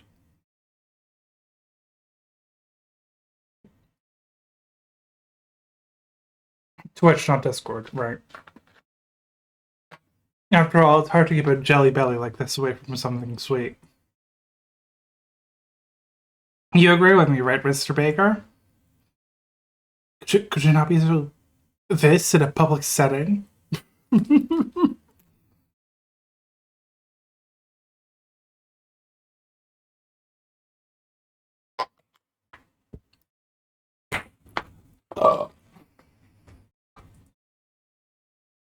Shush, just listen. Oh, how I wish I could make the belly bigger. I'd be happy to bake you an entire buffet of sweets. The hell? Come on, you think someone opens a bakery just to not see a bunch of cute fatties every day? Chad, is this true? Should I start going to like bakeries and start flirting with the fuck? No. He's so shy, it's cute. I wish I got to see a bunch of cute fatties every day. Chad, should I start a bakery?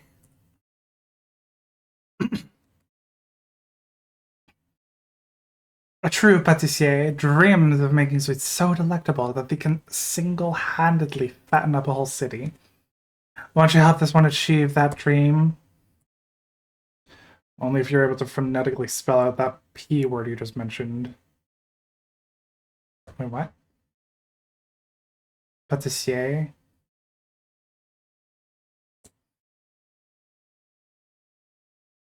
Pâtissier?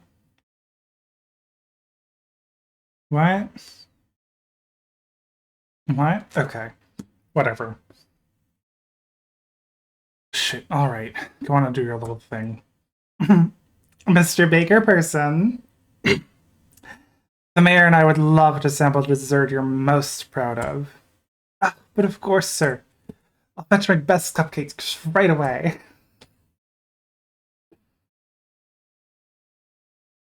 Okay, now that we finally have a minute, I've been meaning to ask, why exactly are you talking to this random baker? Call it a sneak peek of what my magic can really do. Ugh.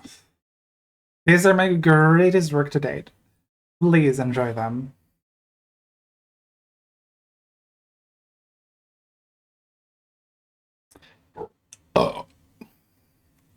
Oh, some delicious looking red velvet cupcakes. Come on, Phil, let's dig in. Wait. Tell me, Darden, are you perhaps willing to hear a suggestion? Always willing to hear feedback if it involves my baking. I always aim to improve. Perfect. Would it be okay if I added to the cupcakes? Sprinkles, not very conventional for red velvet cupcakes. But if you think they'd be delicious, go right ahead. Excellent. Shall we partake, Phil?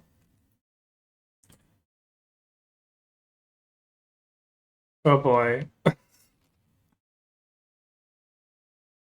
gotta say, these look better than any other red velvet cake I've ever seen. The frosting is such a nice color. Ah, you noticed that, huh? It's a secret ingredient. I added the cream cheese frosting. Hmm, really is a great cupcake. I definitely see why some lardos. I can definitely see some lardos getting addicted to something like this. Oh, Dalton, pay real close attention to the mayor's belly. You don't want to miss the best part. His belly. I'll admit I have a soft spot for soft men, but it feels a little inappropriate. Don't worry, Phil doesn't mind, right? When it was about bellies? You insist. It's so cute. Oh my god, this whole thing is so cute.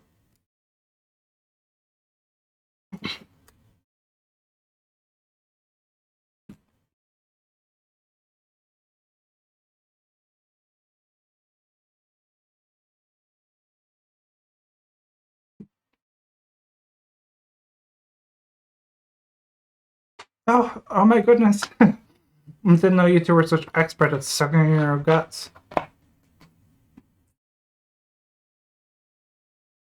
Hmm.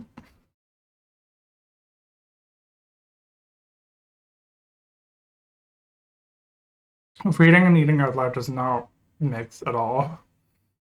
I mean, eating and reading out loud.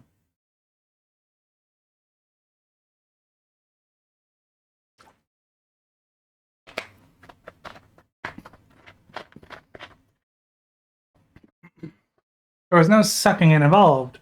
What you're looking at is bona fide growth magic. Holy shit. All this from just a few sprinkles? How powerful is this guy?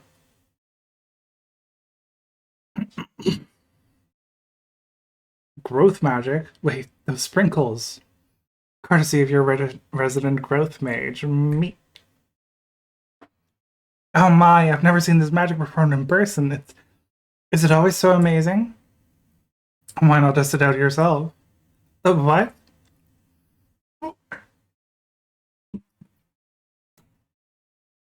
Does this to you? Does this to you? Everyone in chat.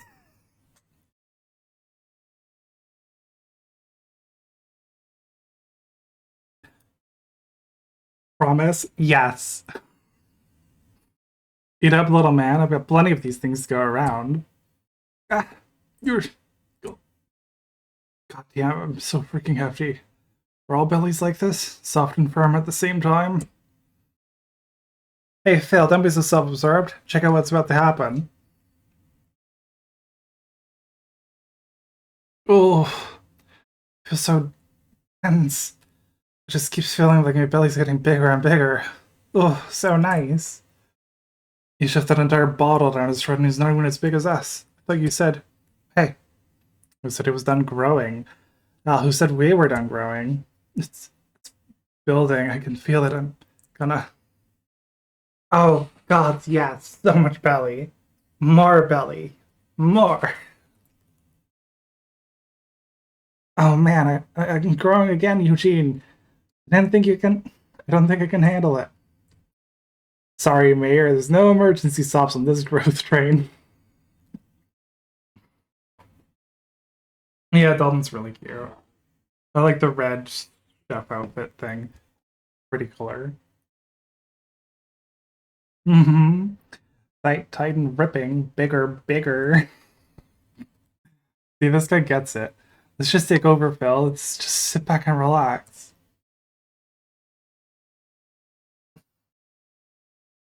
The trio continue their sprinkled fuel growth. Sprinkle fueled growth. Their clothes torn to shreds by the excess bulk. Fucking epic. Foggers. That's what they say on Twitch, right? Oof. Is it possible to feel full after only eating one bite of cupcake? Eh, little side effect of gaining, what, like 700 pounds? You're looking good, big guy. Ugh, please tell me that initial growth you mentioned earlier. Sadly, that is the case. We should be shrinking down in a few more minutes. Just enjoy the blubber while it lasts. Hecking Poggerino. Enjoy? You expect me to enjoy this? Ooh. Hard to resist, ain't it? Fucking hell. They gave him a bit of chin scrub. They gave him a bit of chin scrub. For me. You too. Oh man, thanks for remaking my clothes, but yeah, sorry, growth magic may be my forte, but applying it to I'm just now noticing okay. Applying it to clothes is a whole other story. Yeah, even I noticed, because you're not perfect, eh? Perfection is unobtainable. Best to always improve instead. I I would have to agree with Mr. Eugene here. And all this extra room will make it easier to test more and more of my next creations. He's so excited to be fat. It's adorable.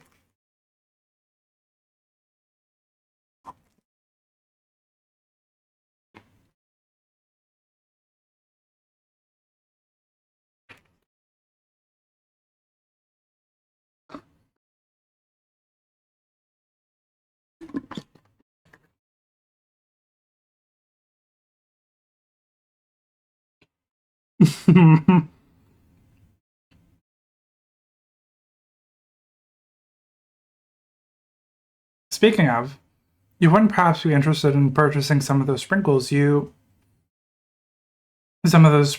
other confectionery goods for me, would you? Oh, I simply don't think I could hold back with those sprinkles and my baked goods. I mean, most of them would probably end up expanding this stink anyway.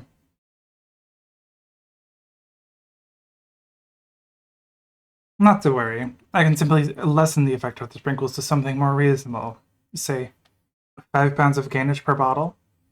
Make it 10. No, 15 pounds. Do you have something do you have any frosting with similar effects? Please show me all you've got. Sorry, Phyllis. Looks like this is going to be a while. Why don't you head back to your office and I'll meet you later? Dex. Yeah, whatever. Where the hell is that guy? How long does it take to sell some dessert? Hey, is Mayor? Hope you didn't miss me too much. Yeah, let's skip that. You seriously have all the growth power at your fingertips? That's insane. It is, isn't it? That's exactly why I had to escape those pesky capital regulations. I honestly don't know if I can just let you.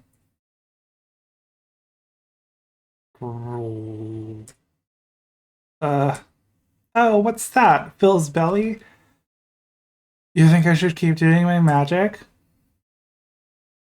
And you want to get even bigger? Well, I don't know if Phil will let me. Let's stop it all right. I won't write you out or whatever. Just please try not to force your magic on anyone. Phil, if there's one thing I respect, it's others' consent. Speak for yourself. I love horse feeding. You literally just shove some magic sprinkles. The absolute respecter of consent. That's me, Eugene. Just get out of here already. It's late and I want to go home. Guess it is that late, huh? I'll be back with some other time with more magic. Ciao for now. Ugh. Really don't like this. I really do like this extra half. Damn it. It feels like I'm even thinking like a fat ass. I mean, I bet I could. I mean, it's not a bad idea in general. Maybe it's time for me to do some actual mayor stuff. He's been doing his fucking job.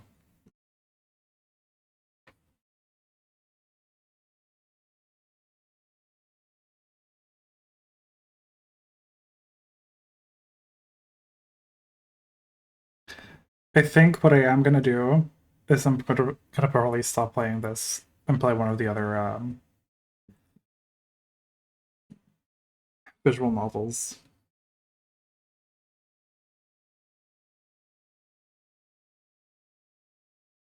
What I'm also gonna do is a little break time.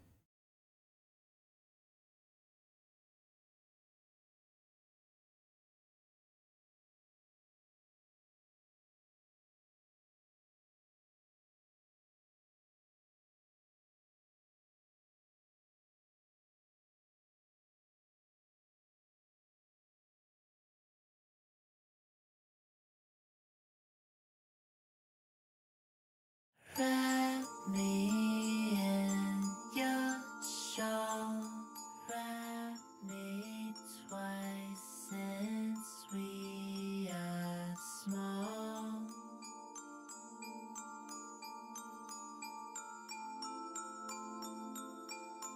Darling, hold me and let go. Hold me close since we are old.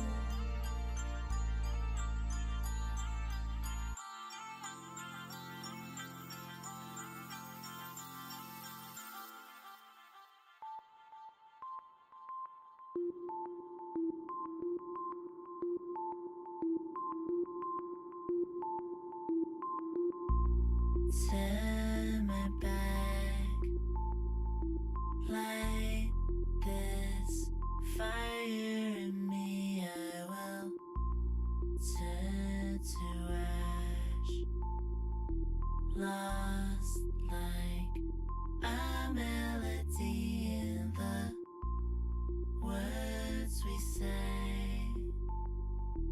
Cross this river alone. You are learning that.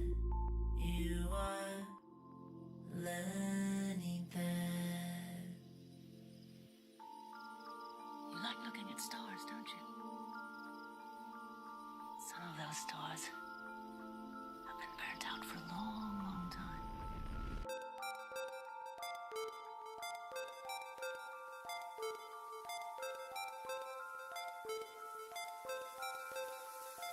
A star that dies, its light still falls like snow to me. A heart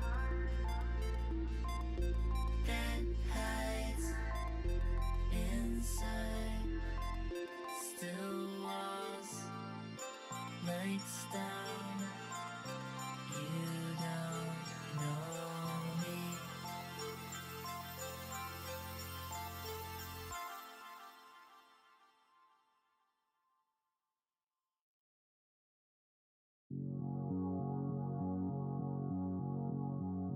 I know you wanted to show me up above a little light, a little light.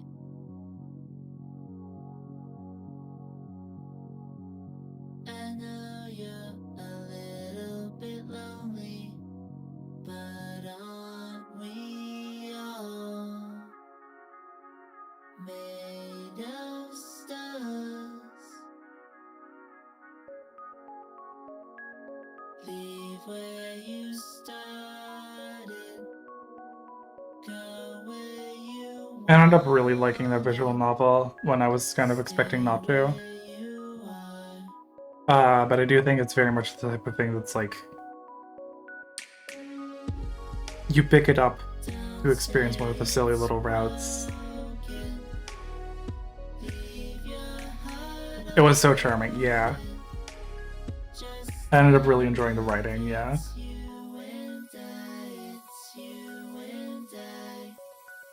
But I feel like it would get very, very repetitive if you just do it all in one go.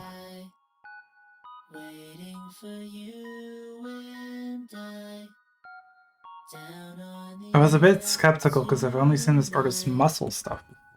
Okay.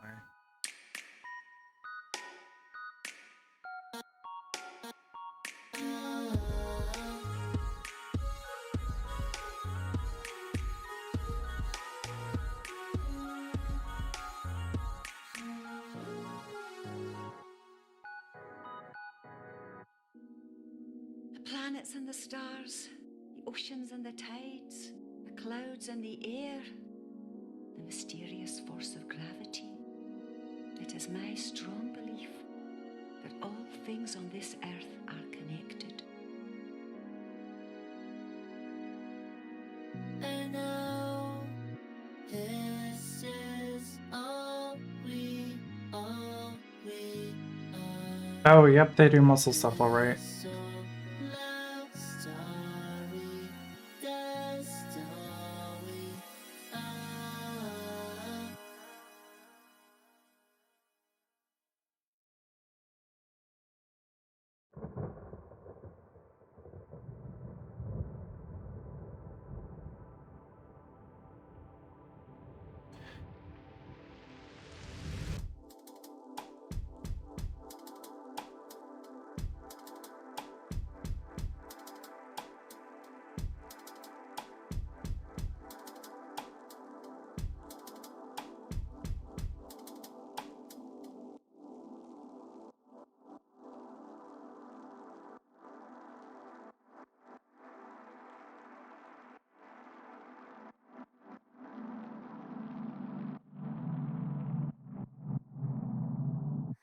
I was young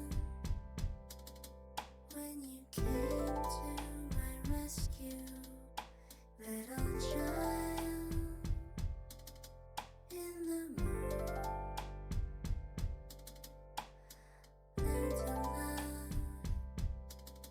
You said no one could love you if your heart only knew moonlight. Put your weight on my shoulders in moonlight. Moonlight. Sail away when we're older in moonlight. In moonlight. Moonlight. And I sit here alone and far from you, and it is night, and I am reflecting on everything all around me, and I am thinking of you. I saw happiness and pain in your eyes, and reflections of the paradises lost and regained, and lost that terrible loneliness, and I think about you like two lonely and utter cold as I sit here this late, and I am thinking of you. I was there, saw you cradled and sleeping as you fell from the stars. Learn to care. You said people are scary. You don't know who they are. Moonlight. Put your weight on my shoulders in moonlight.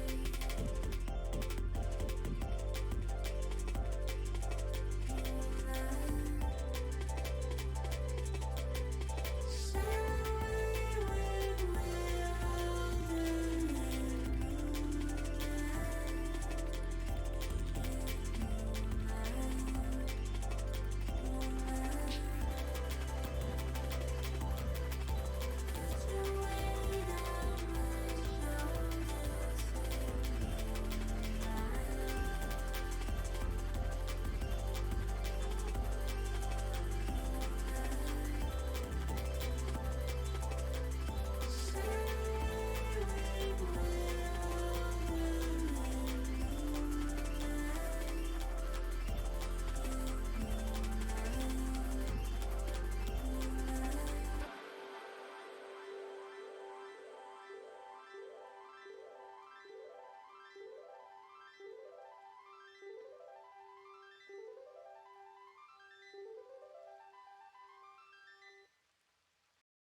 Alright. Where did it put it?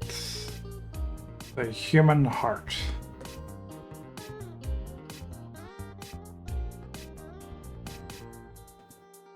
The fabric between your hooves and extension of you, closing with pretty melodies under the sun.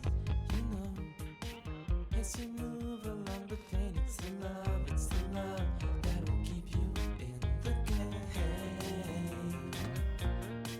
You couldn't be Oh, proud. You fix your eyes on I'm digging through the files, evil style. the seams are holding together your dreams. There are holes in everything. Oh, that's an interesting way that they've done that. I don't know how common this is, but the way this game seems to have set up the sprites for the characters is to sort of have a blank base sprite, and they add all the extra, like, clothings and mouths on top of it, which is very interesting to me. So there's just a naked version of this character.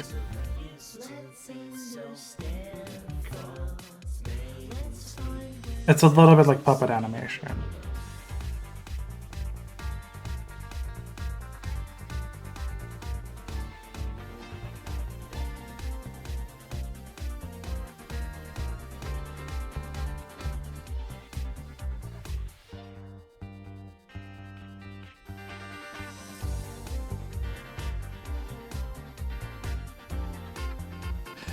What it does mean, right?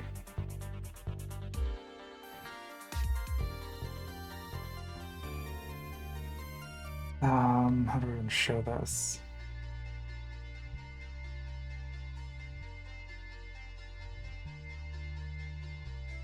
Oh, not what I meant to show.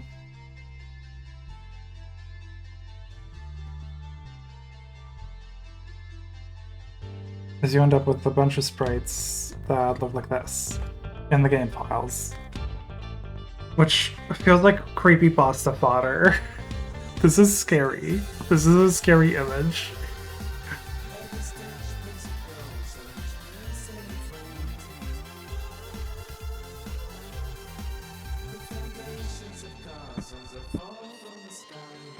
Okay.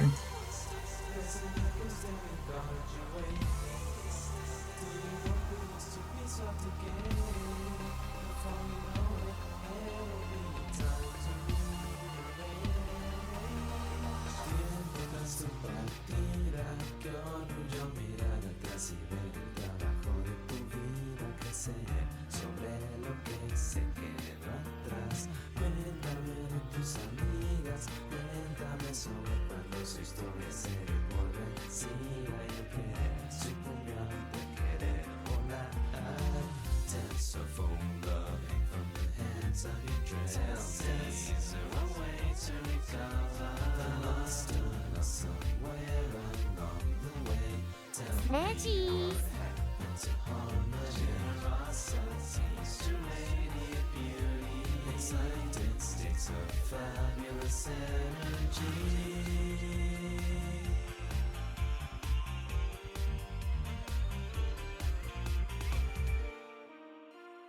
I learned that no matter where you go in life, you should never forget that you are the product of your home and your friends.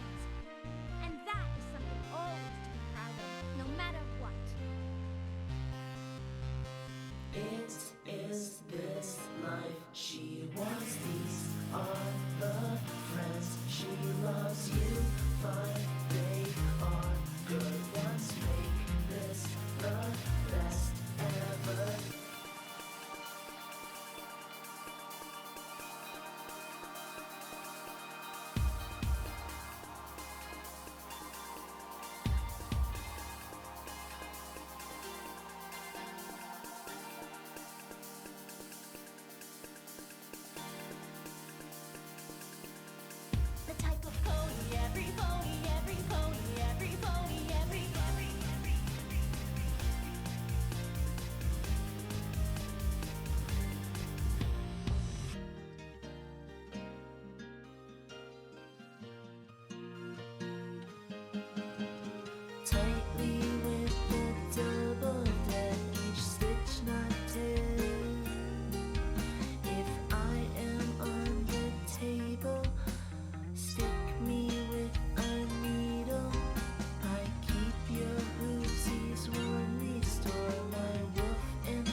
shapeless without a body. If you only knew what all this cost, what she gave up just to save her heart. Once fashion, fashion without love, like an ultra death, a spool without her. There are holes in every last dress. Do you not like this color?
Oh, I'm fucking muted. Whoops.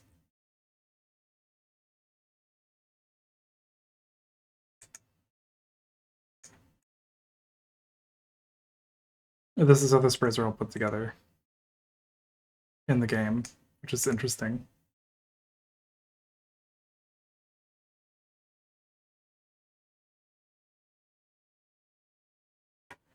Don't save. I'm like directly fucking with the game files. Okay.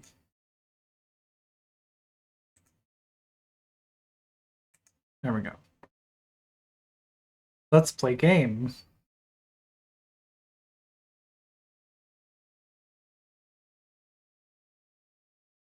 Oh.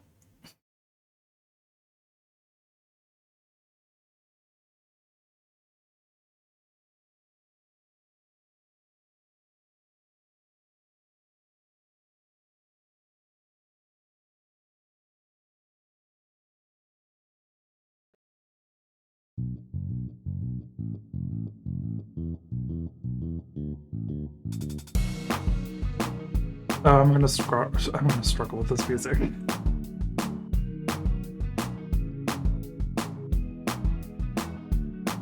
The clap is so loud. Look at them all! Whee! Why did they give the bear such a giant fat neck? I live in there. I live there. His boobs! All of their boobs are so big. Options. This is so clearly based on a Rumpy UI, but it works. It works. Voice volume. Okay. About.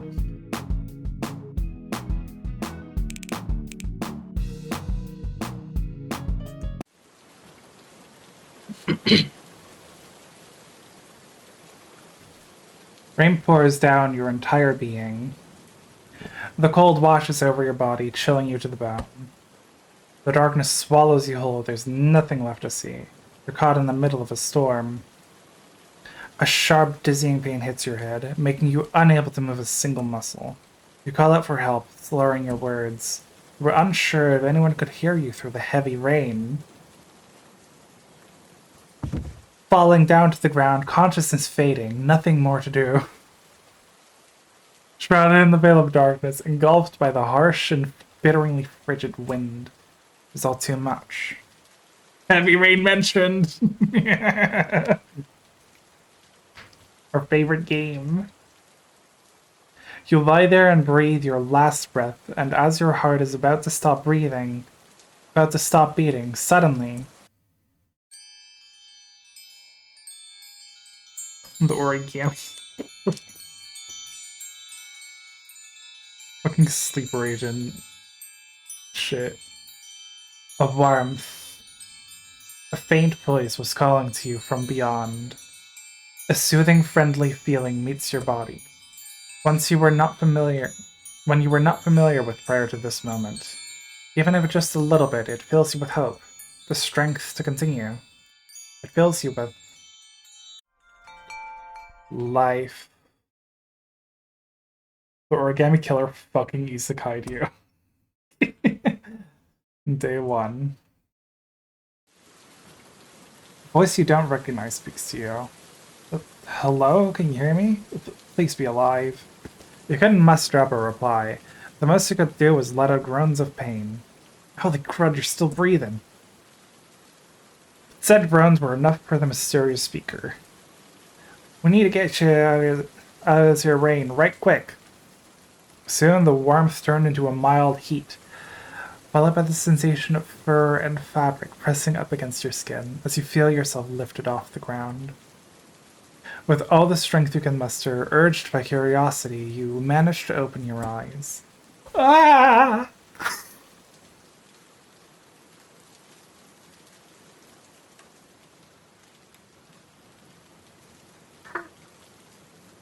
He's so cute! I'm taking a screenshot. For me. This is probably in the game file somewhere. I don't need to do that. Jesus! I didn't realize how quick this would show up. Your boobs are so big, sir. Hello. I'm gonna cry. What are you? You're alive! You okay there, bud? Who? I'm Cade. I'm here to help you, bud. Everything's gonna be alright, hopefully. Sir, put that thing away. Your smile.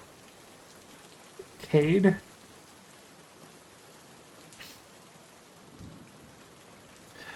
It's difficult to tell because of the rate. I can't fucking do this. I'll be right back.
I need to get water. I think if I was like on the verge of dying and then I woke up and I saw this, I would immediately die again. And she fucking hero reacted? Jesus. Okay. Okay.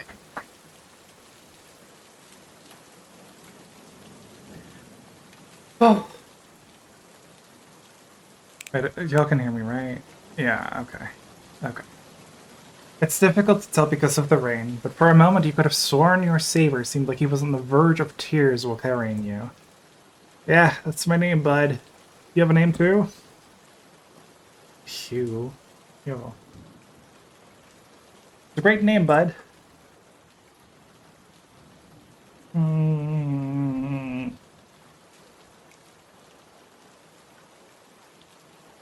fuck me hard. The cold air fills your lungs, sending you into a violent coughing fit. Yep, it's the cold air. Don't you worry, none. I'll get you out of this rain soon, dear. A wave of dizziness hits you like a truck. Your vision cuts to black as you lose consciousness. Then out of the blue emerges a now familiar warmth, growing stronger by the moment. Your heart beats as your unconsciousness gradually returns. The beats were slow, rhythmic, rather soothing. I think I have COVID. For real. Soon enough, you feel the thud of the floor on your back, prompting you to wake up slowly. Oh, wow. You begin to regain consciousness, but your eyelids are too heavy to open immediately. Ugh. An unseen voice from somewhere above you responds. Hi.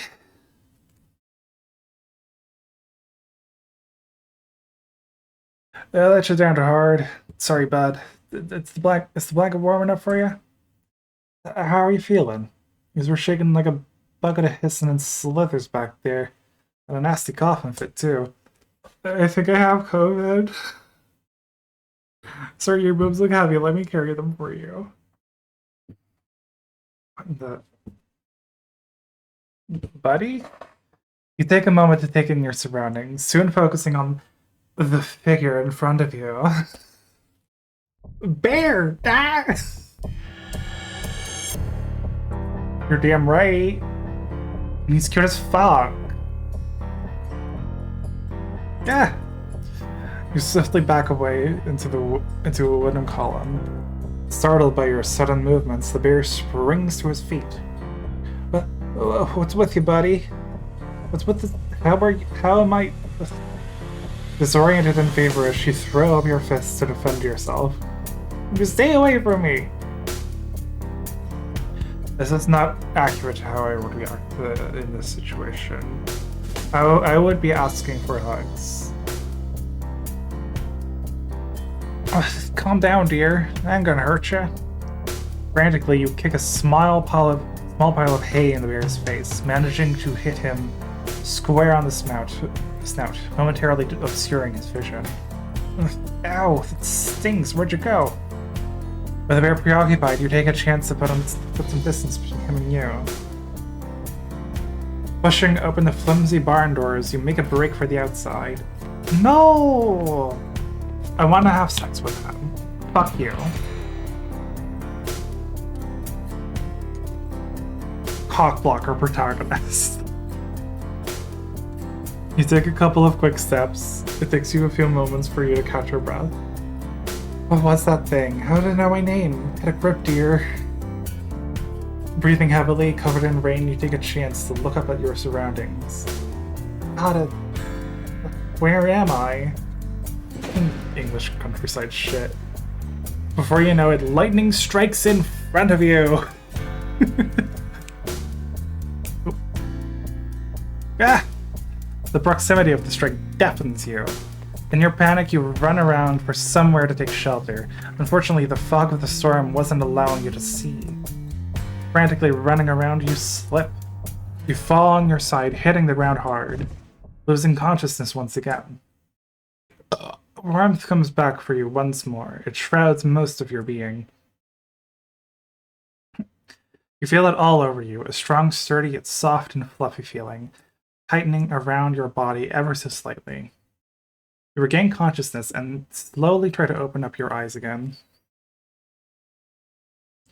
Looking around you, two giant brown appendages were around your body, gripping you tight. Following the appendages upwards brings you to the source of your warmth and captivity. Hi! Ah! You jump at the bear again, pushing him off you. Let's go without any hesitation. Hey, wait! Vaping at the barn doors once more, you wanted to run out again. It ain't safe out there, you know. Fucking look at him!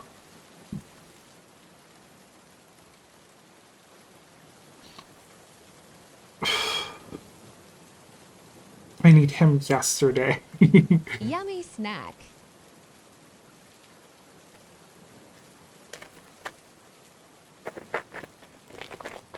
But this time you know better. With no options left, you turn around to face your captor.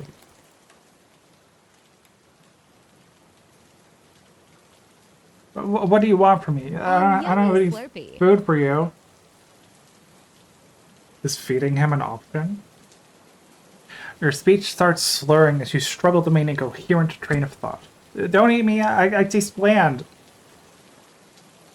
I would never be saying this. This is slander. What? I know, carnival. The bear approaches you in a slow and calm fashion, holding his hands up in front of him. You grab a piece of hay from the floor and brandish it like a weapon. That's close enough. I reckon you're scared and confused. I sort of am too, but I swear I ain't gonna hurt you.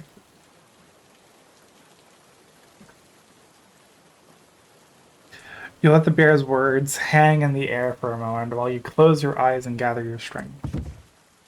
Keeping his hands up, he quickly sits down onto the floor across from you. The fierce size of his body making a thumping sound come from the floor and hay beneath. A bear that can walk and talk? This can't be real. I forgot this is an isekai. Basically. Can you sit on me instead? Another premise of the game is that you play as a human, but that's unrealistic. A big, sick, wet, cold dream. Humans aren't real, true. The bear notices you in deep thought, and he breaks the silence. Whatever you need, bud. I'm here to listen.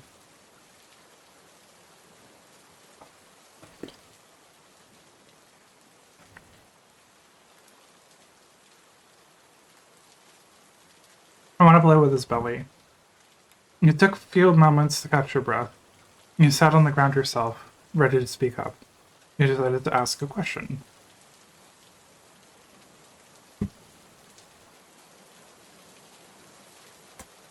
What exactly are you? You already know what I am. I do? I'm a bear, silly. You said yourself when you was streaming earlier. A bear. Grade A certified Kappa Grizzly. How are you walking and talking like that? You make rush gestures at his entire being. Not everyone walk and talk, including you. But bears don't. I reckon there ain't too many bears in your neck of the woods.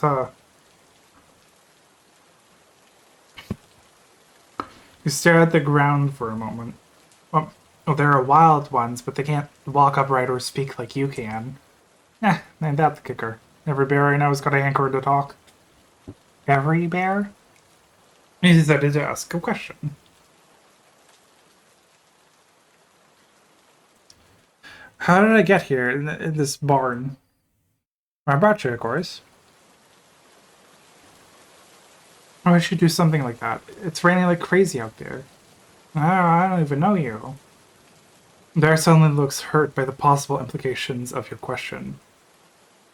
You were passed out under the tree, frozen like a cold pop.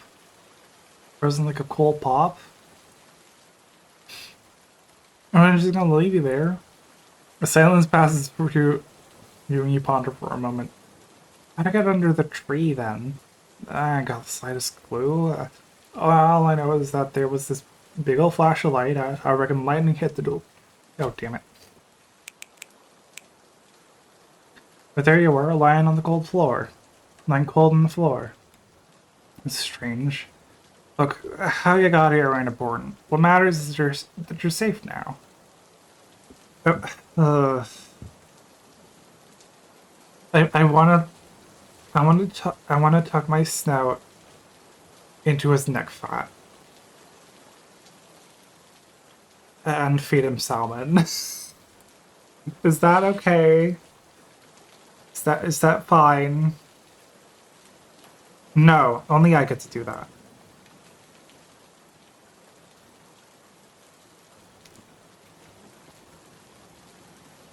My turn. Okay?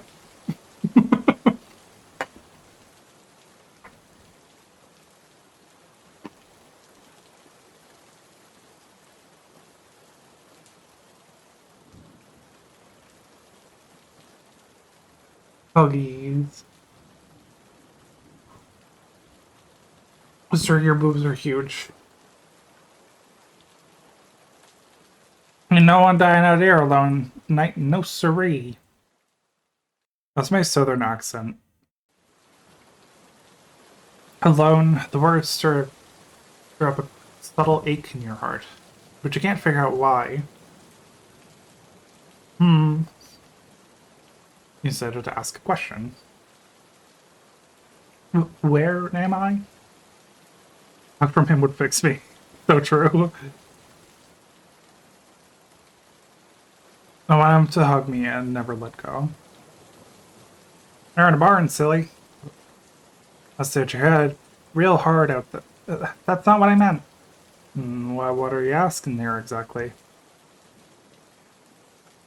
Where is here? Well, shoot. Your beautiful, stunning Kapaya Pond Village, of course. Bear stops to think for a moment. Of course, it ain't sunny right now, but you get the picture. Papa, how do you even say that? It's easy. Just say every bit like you're saying the first one from Papa. Kapaya Pop. Kapaya Pa on, ha. Getting the hang of it already.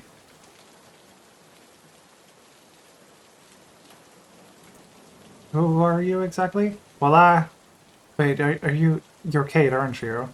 Yep, that's me in the fluffy flash. We sure are fluffy.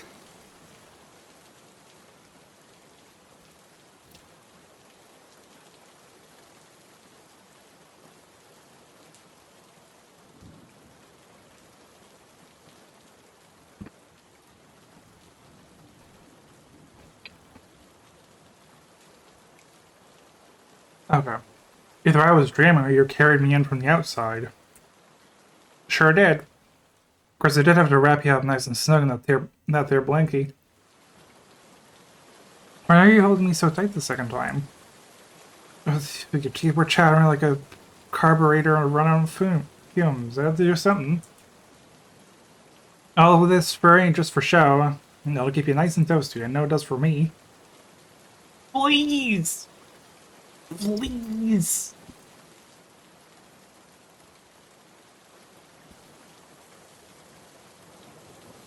Ugh. I bet he's so sweaty. I'm fucking going insane. Keith smiles and wraps himself in a hug. Can I also... Huh. So that was him that felt so warm? He was right there, bud. You're spacing out again. I'm fucking horny. Sorry, I'm still low sorts. This is a lot to take in right now. For a moment, Juicy, it looked like you were gonna keel over or something. If you ain't feeling alright, just let me know, okay, bud? Thanks. No problem, friend. Just making sure you're alright. Smile. Hug's not enough, I need him to crush me. Getting lightheaded from the bear vicinity like the elephant's foot. This is the elephant's foot for fat birds. He's so fucking cute. Jesus Christ. Branda. A strange feeling hits you in the chest. You could not discern what it was for now. You sit down in defeat. You take a deep breath and try to process what's going on.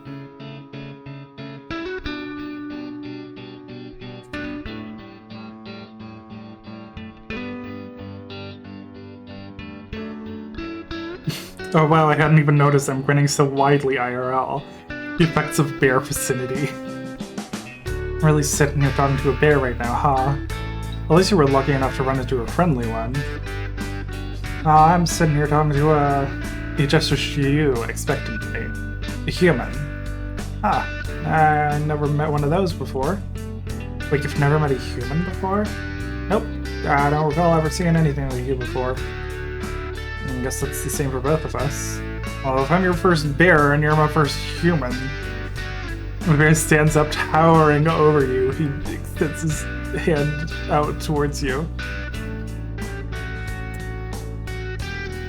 Yes! Music is a little loud, it's harder to understand you. I can... the options. It's a little loud for me to do. You grab his paw with yours. It's much bigger than your own, feeling as firm in the palm of your hand. He grips your 5 smaller digits with his 4 big ones. He struggles, but it leads to his soft but firm grasp. Nice to meet you, dear the human.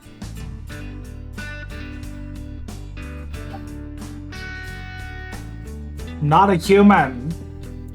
No.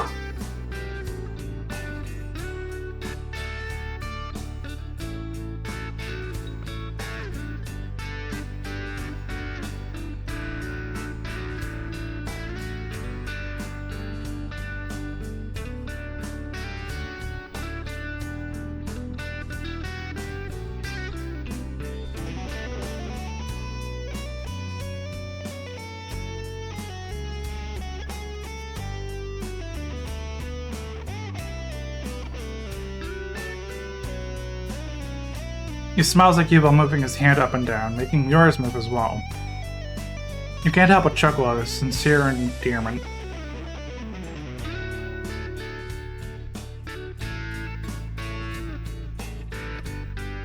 Please let this game have a furry TF ending. I hope so. It's nice to meet you too, Kate the bear. Wait, do you think my last name is human? Oh, that's what you told me you are. An awkward silence cuts through the conversation. Yeah, do you have a last name? Maybe. I don't really know if I should tell him, but he did save me after all. You, have one? Yep, I sure do. Proud member of the Maple Bottom family tree. Maple Bottom? Show me your bottom, bitch.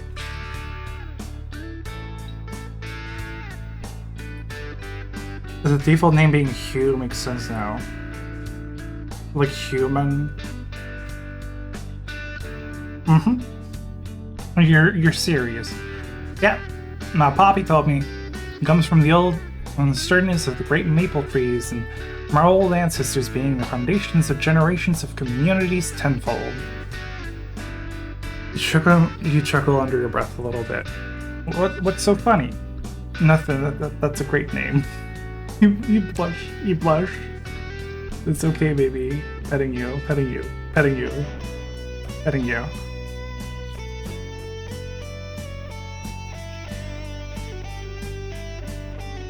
The bear tilts his head at you, confused as to why you're laughing. Well, since I told you mine, do I get to hear yours? He sits and stares at you with a happy, pleading face. He's kind of cute. For a bear that... Kinda? Are you fucking me? I guess it's only fair. It's,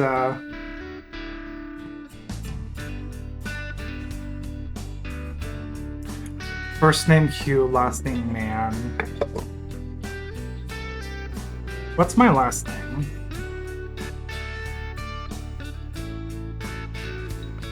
Fuck, what's my last name?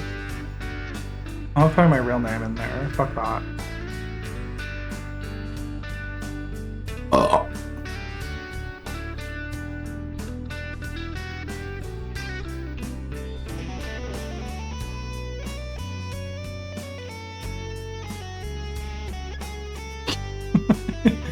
Great suggestions.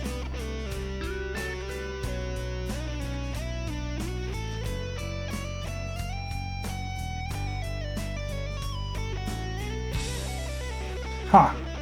Dear Cervidae. What? Perfectly fine name. Good to know you, bud. I'll try and remember that. I'll do the same with yours, I guess.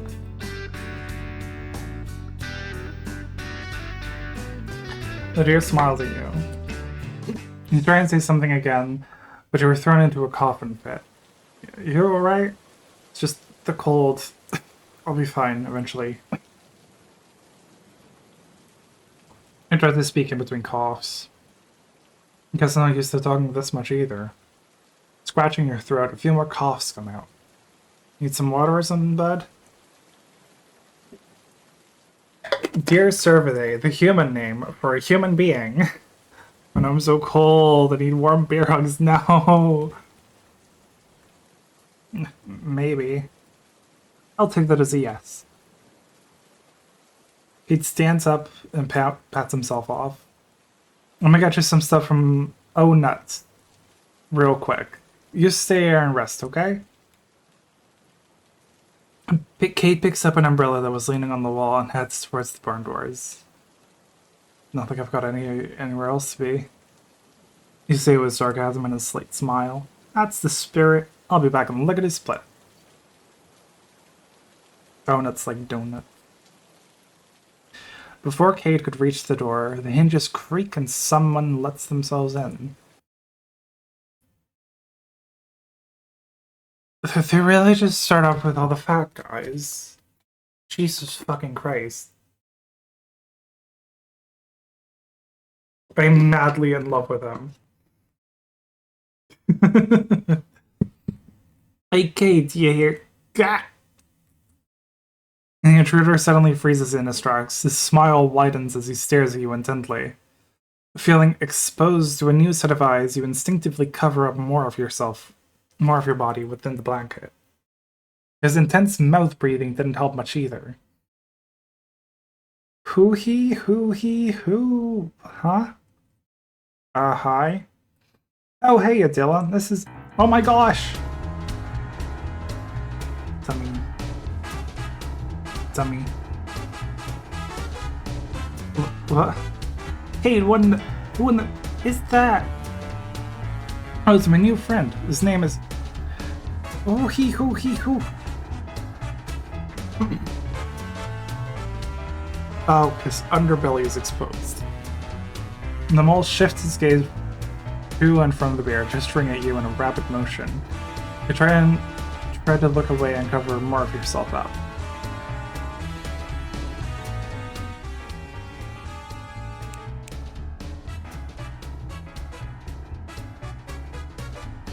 I think the who he is meant to be wheezing, breathing. I don't get it. I don't get it at all. D? You look like you're about to explode or something. Hey, do you know what that thing is? Well, he told me something's called a human. Exactly! Do you know what dangerous humans are? My buddy dear isn't dangerous. You gave it a name? D? Oh my god, wait, you're kidding me. His name is D?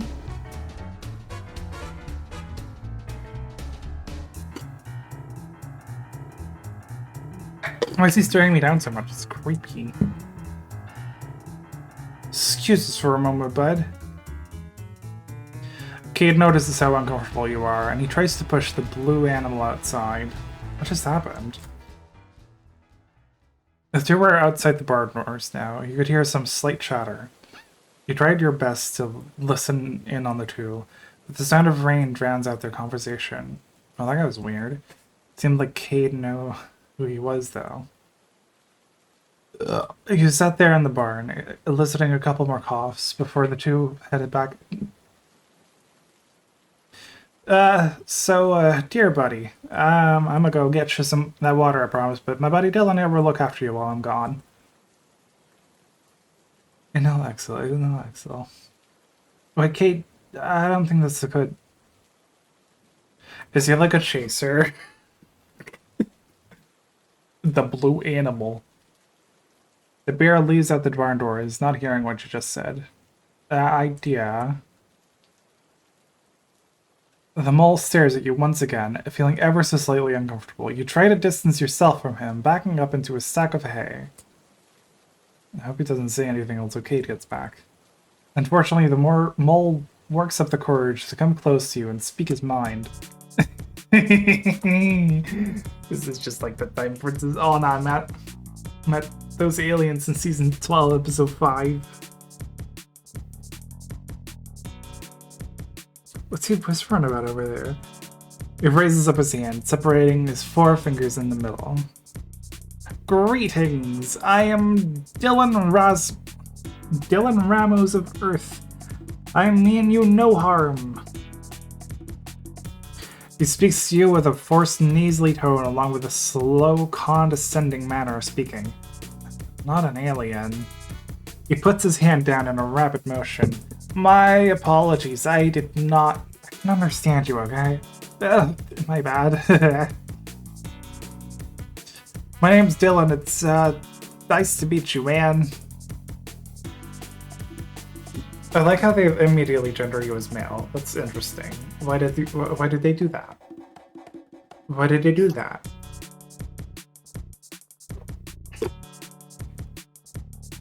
He reaches out his hand towards you, gesturing for a handshake.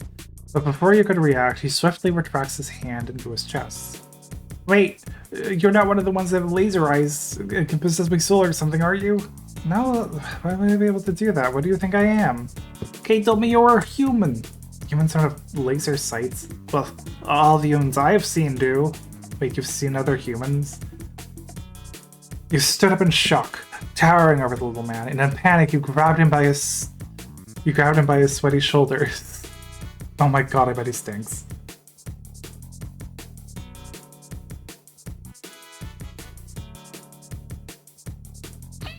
Yeah, I didn't get to pick my gender, and then it just he hims me and tells me I'm a man. It's definitely a choice. You stood up in shock, towering over the little man. In a panic, you grabbed him by his sweaty shoulders. Oh, yeah, I know tons. The mole man pushes his glasses upwards. Where? Can you take me to them? I need some answers. You rapidly shake the mole in your hysteria. Your response to you while you shake him. Well, I don't think I can do that. Befuddled by his response, you let go of him and take a few steps back. Why not? You said you met tons. Well, actually said I know them. What's that supposed to mean? Well, I know Sajin Kamamura, Legoshi, Odokawa, Retsuko, Haida, Bokorosu, Beerus, Champa. These are all anime characters that are animals. Sorry, but those names don't mean anything to me. Do you know how I can talk to any of them? The mole snickers at your comment. But, serious. Can't talk to any of them, dummy. They're just characters. Characters? Yeah, characters from their respective anime and manga. Lord Beerus. Huh? Yeah, like my man Legoshi's from Skin Stars and Odokawa from Quirky Taxi. Blah blah. Ew. They have like reverse furry art, I guess.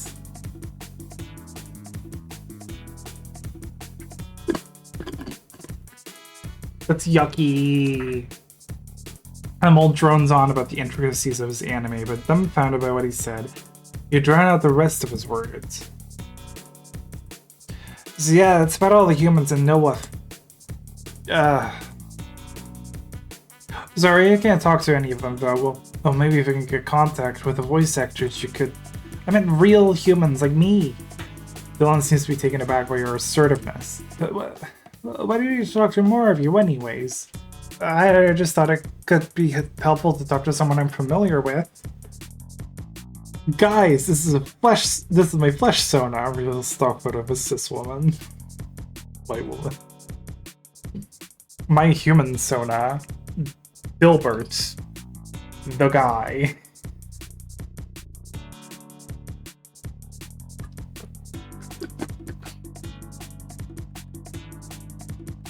I bet Skin Stars is like default bland BL. Starving white woman JPEG. Hugh the man. Well, you could be familiar with me. He says as his tone becomes more bashful. Chaser. He reaches out his hand towards you, expecting a handshake. Obviously. Her lore is that she drives a Subaru and has 3 kids and is subservient to her husband. Yeah.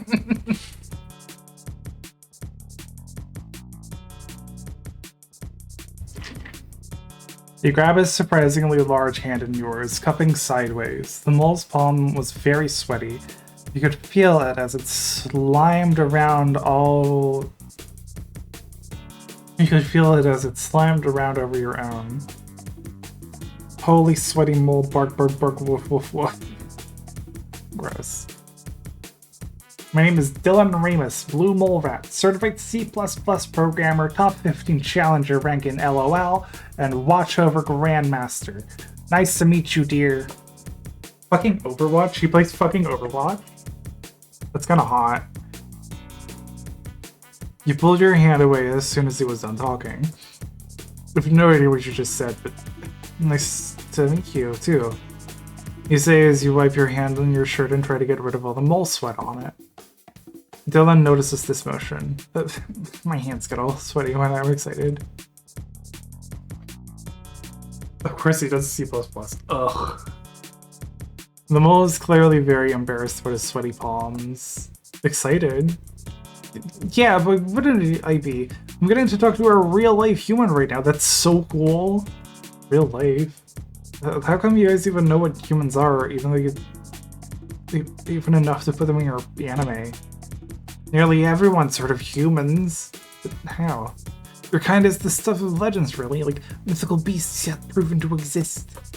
And here you are now, provenly existing. Dylan, what FPS games you like? Most hurting one in your life. God, his belly's so big and round. He's fucking shaking. I needed to grab his boobs. Fun for me just to grab a boob. The mole quickly switches back to hyperventilating excited state. His palm's getting even sweatier now. Some kind of like a unicorn? Human a unine? A uni what now? A unine! You know, like Mario. Mario?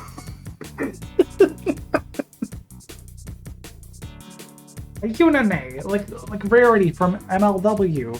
She has a distinct horn on the top of their head. Not to be confused with the much cooler, in my opinion, Alanays, of course, which also have a horn, but there's fucking My Little Pony. Hey Dylan, you're sweating a lot. Could you lift up your arms? I swear it helps with cooling down. Why did I see Rarity and then start saying Mario? I'm fucking stupid. Dumbfounded by what he's saying, you drown the rest of his words, but he doesn't seem to be stopping anytime soon. You sat down at the floor defeated. What? That was until you heard the slight creak of the barn doors. Kate is coming back. Hello, Mario. My little woman. Oh my god, you're right. My little woman, my little woman. Ah, my little woman. Used to wonder what human would be. My little woman. So you all shared its skin cells with me. Can't tell how I feel about the bear. It's okay, I want to fuck him, like, so bad.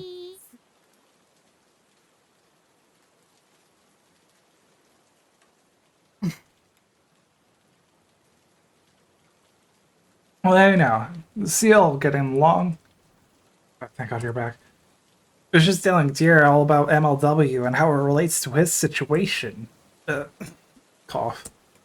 I don't see how the cartoon Winnie show's got nothing to do with Deer. I'd be happy to explain it all over again if you want, Cade. No! Both mammals look at you confused and surprised. Imagine being squished between the two. I think he has too much muscle, not enough gut. I can fix him.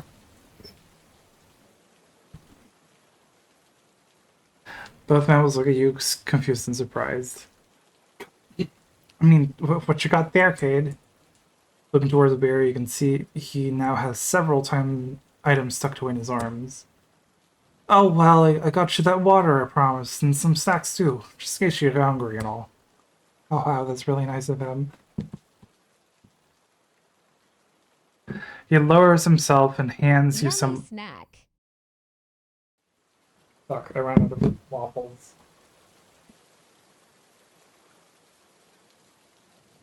Where the fuck did I put my backup snack? God damn it. Your big fat tail covering the text. Where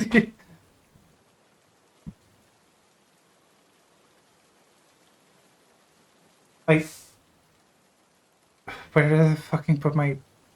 Hang on.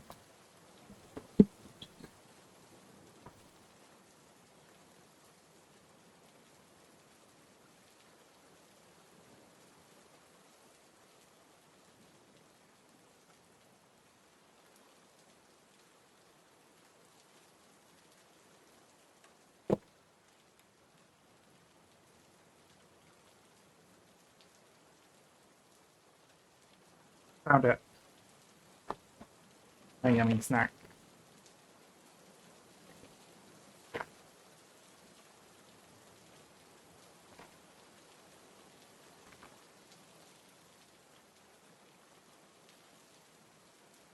What's the backup? Just digestives. Plain cookies.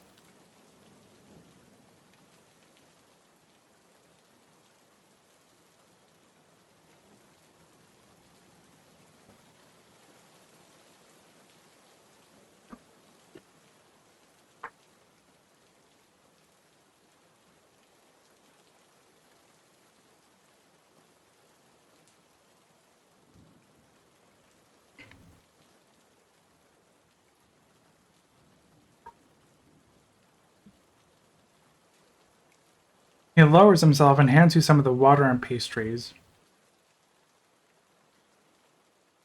Well, hey, how'd you get so much stuff from Onitz? Tyler said he's gonna throw these away because they were gonna stale. So I just asked if I could have them. You gladly accept the snacks and water, seeing as you haven't eaten all day. Kate then gave some snacks to Dylan as well. You sat around together, eating the stale bread and talking to each other. You're right, man. These have gone stale. It's better than nothing. You're very filling, though. They're made by our friend Tyler, but he'd love to meet you. I don't know if he could handle meeting deer. He'd get all nervous and sweaty. Not that I would now. I'm not sure telling more people would be the best idea. Why not? Tyler was nice. I'm sure he wouldn't mind. What if Dylan told if what Dylan told me was true? I'm some sort of mythical beast. Oh yeah, it'd probably be safer to keep him a secret, Cade. I don't follow you. Well, if word got out that humans were real, Dairy Hero would be captured by the government and be given to scientists to be tortured and experimented on. Torture? Experiments? Yeah, man. He could be put into an operating theater, and they'll explore every inch of his anatomy, poking and prodding every orifice, putting his skin and bones through rigorous testing and probing, and eventually leading to dissect. I think I get the picture. I'm sorry. They're so fucking autism. I want to play Mario Kart with them so bad, and then guess. Oh gosh, this is horrible. Kinda does sound worse now that I say it aloud. And dear Beth, can I home real quick? Well, we don't want no scientists, hunting you down. Home? Yeah, you got one of those, don't you? I don't remember.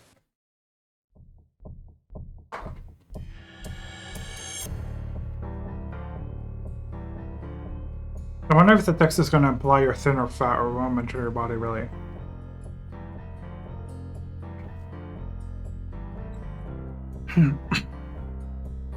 Kate catches you as you crumple to the floor, clutching your head. Oh, I don't feel too good. Oh god, you're as cold as a pop on a polar bear.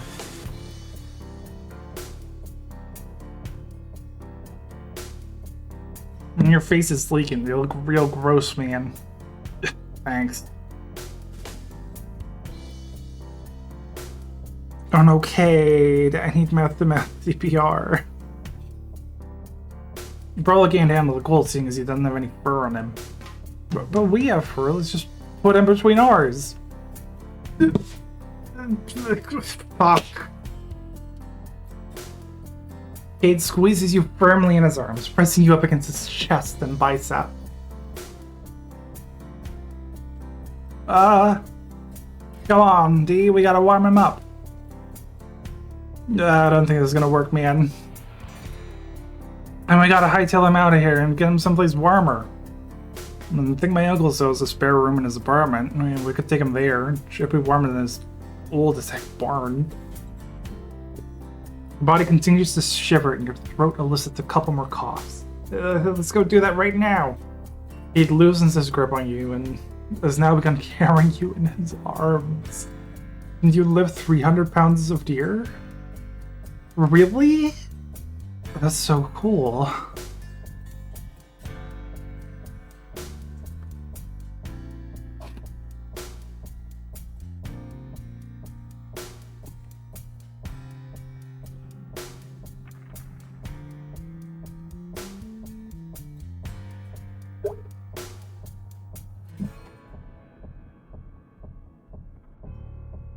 Actually, wait. Huh? That might not be such a good idea now to think about it. What do you mean, D? Oh, what if there are people outside? Show me your belly. Okay. Need more belly in here. Yeah, to warm up. And what if there are people outside? People live in those apartments, Cade. We can't risk him being seen by any potential scientists. Oh, gosh, you're right. Anything's better than the cold here. You know, those dastardly scientists always out in the lurking and for specimens. As they do. You can hug my belly for warmth. Fuck yeah. He furred fuzzily down the stairs and flooped downward. Got it. Cade grabs your blankie from earlier and drapes it over you. Cade, he needs to breathe, you know. The bear partially removes the covering from your face. Gasp! Sorry about that, buddy. You give a weak thumbs up as your entire body shakes, followed by a bunch of coughing. Oh gosh, now you really sound like a dying carburetor.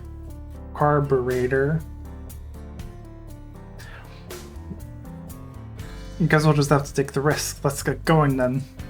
Right. And now I'm freezing quickly on top of me. Yummy Slurpee.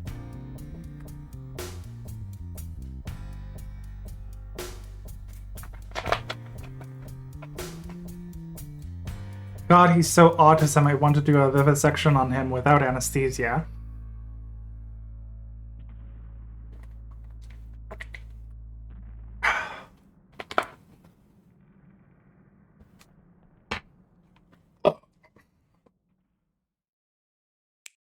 Okay, donuts, okay.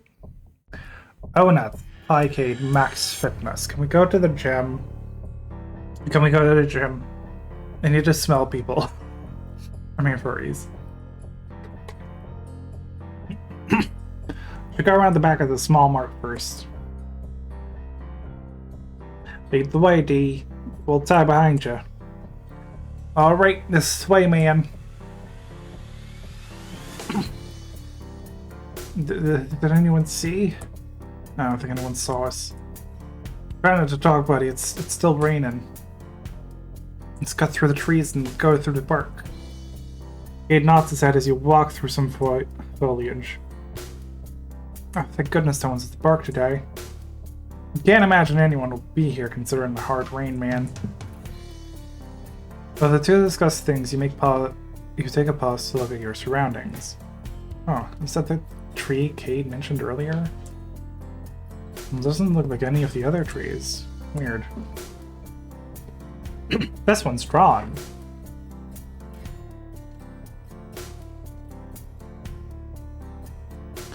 Your train of thought gets cut off as you go further into the brush surrounding the park.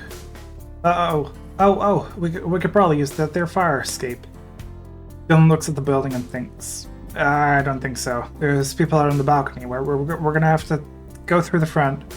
No one should be in the halls this late. I don't know. Seems risky, D. Let's go through Ace's house. Come on. Your group moves through the side of the building to a tiny house in the alley. Oh, there's a beach here?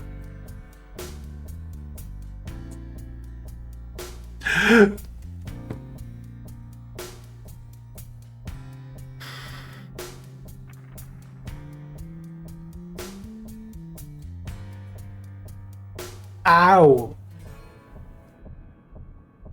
Oh my god, I got so hard I like swallowed air and it hurt a little bit. Oh, Jesus. Why aren't they fucking me yet?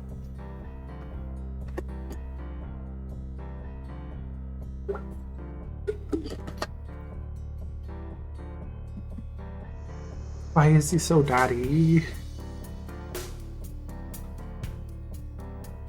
Hey, who's there? Yeah, there's a hobo, dear. Huh? It's his dad, man. Oh, what's he doing out in the rain?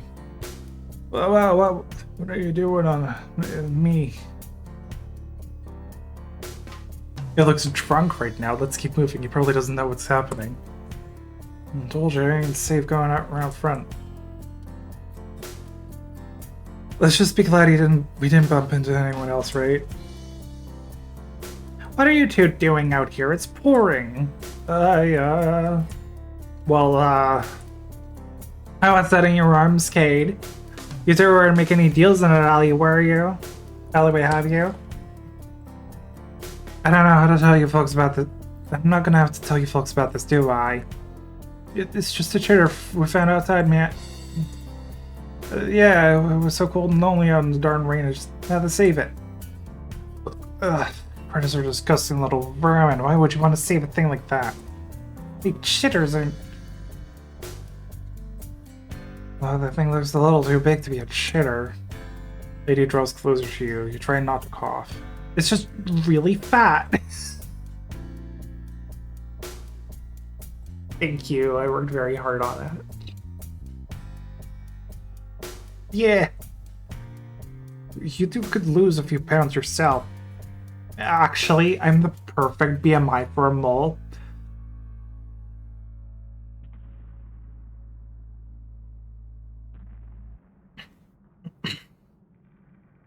Look at the time. Let's see you boys. I've got to head home now. Hopefully you won't have to... I won't have to tell your folks about this. Got my eye on you. Bye-bye, ma'am. Lady walks off into the night. I told you we should have just went up the fire escape. What does she think she is, calling me fat like that? I'm not really that fat, am I? The mole looks up towards Cade for validation. Oh, you might shoot you, D. Perfect BMI for a mole rat. Oh, thanks, Cade. Two friends sharing a hug, crushing you in between the both of them.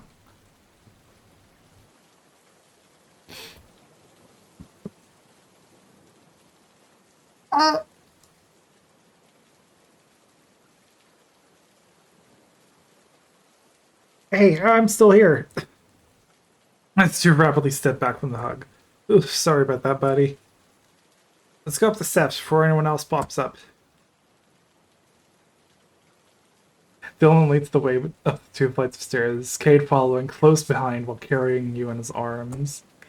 The interior of the apartments were really already noticeably warmer than the rain outside. The room should be the last one down the The room should be the last one down the hall. I reckon we're almost there, bud. You don't have to worry about it. You don't have to worry no more.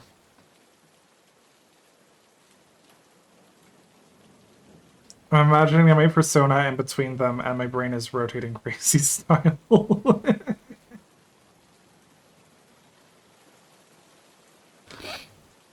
The three of you approach the last door in the hallway. Dylan grabs the key from his pocket and opens it up. This is a Sims house.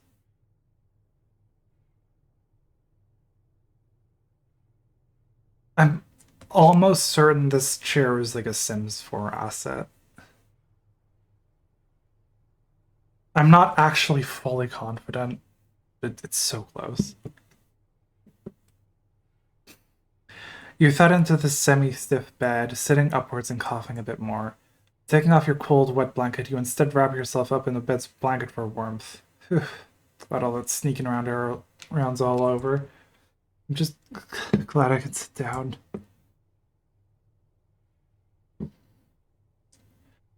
The two mammals seat themselves on the couch, clearly exhausted from running around or carrying you. Kate turns his head to face you. How you feeling, buddy? Horny, horny, horny, horny. I'll be fine.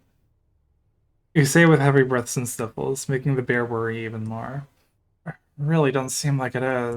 It really don't seem like it. Kind of sounds like he has a cold.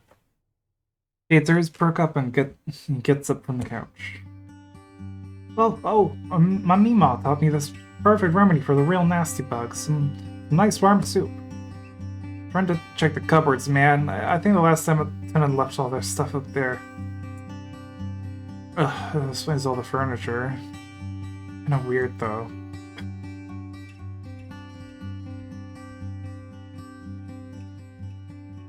What is this fucking layout?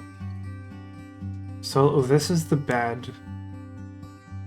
And then this is the living room.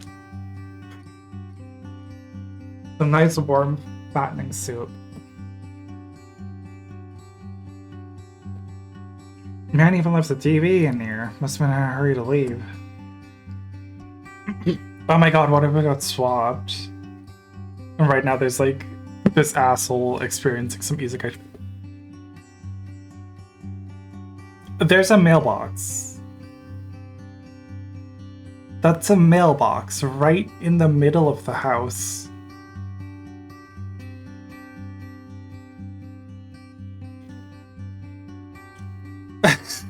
This is definitely a Sims house. I've had that happen so much. Okay, so I don't know if any of y'all have played The Sims 4, but in The Sims 4 there has to be a mailbox in the house, and it will force there to be a mailbox, no matter what. So if you do at some point delete your mailbox and forget to replace it, or just delete it by accident, it will just kind of put a mailbox somewhere in the middle of the lot, wherever there's space. So sometimes it gets placed in like the stupidest, most inconvenient area.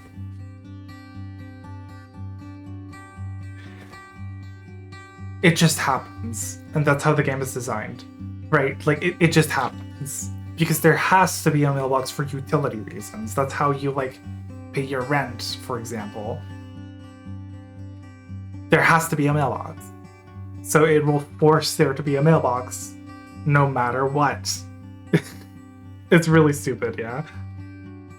Kate shuffles through the upper pantry, trying to find some soup.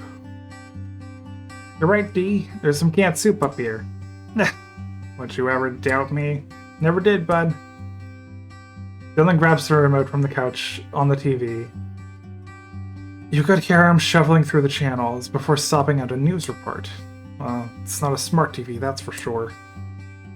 Inching closer towards the couch to take a closer look at the television, you see a squirrel lady reporting on the late-night news.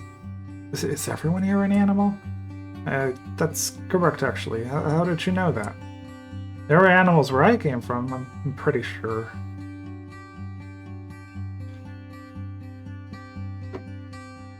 Oh my god, calling myself a puppy feels so gender. Everyone should do this. This is a Sims room layout I would have made when I was a puppy. Okay. What's the fucking deer equivalent of that? When I was a puppy, I played with Barbie dolls.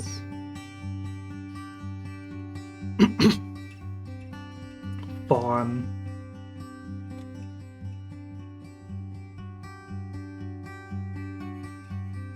I don't know, that doesn't sound right.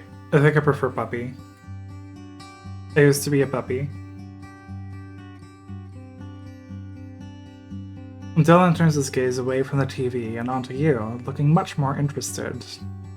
Wait, really? Did we shoot lasers and possess people's souls where you were from? This is strangely enthusiastically.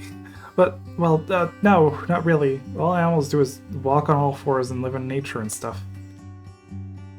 Where he's from, bears eat each other, and where he's from, bears eat each other, and they ain't walking and talking.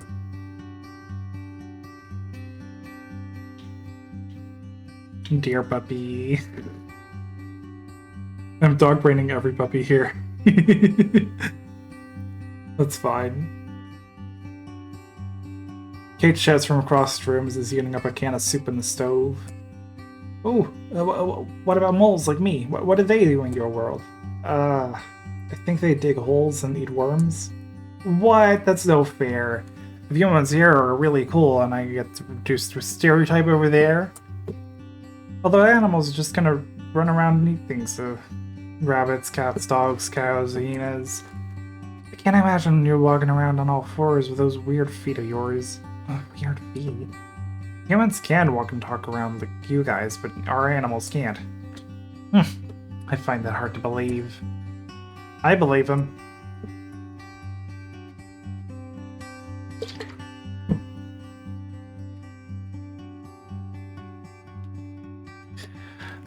Kate yells from the kitchen while trying to open the can of soup. Was he not already eating it? Thanks for reminding me though, I need to take my shoes off. Shoes? What's shoes? You disrupt the dirty, muddy garments on your feet and they fall to the floor. What? You can remove them? Kate! You just amputated his feet! Oh my gosh, put him back, put him back! He's not our shoes here? They're just like clothes for your feet so they don't get dirty. What? Why would you need that? Don't you have paw pads? Nope, no paw pads. Next thing you're gonna tell me your planet's called Earth 2? Well, one, I'm not an alien. And two, yeah, that is actually what it's called. Big human fan doesn't even know about shoes.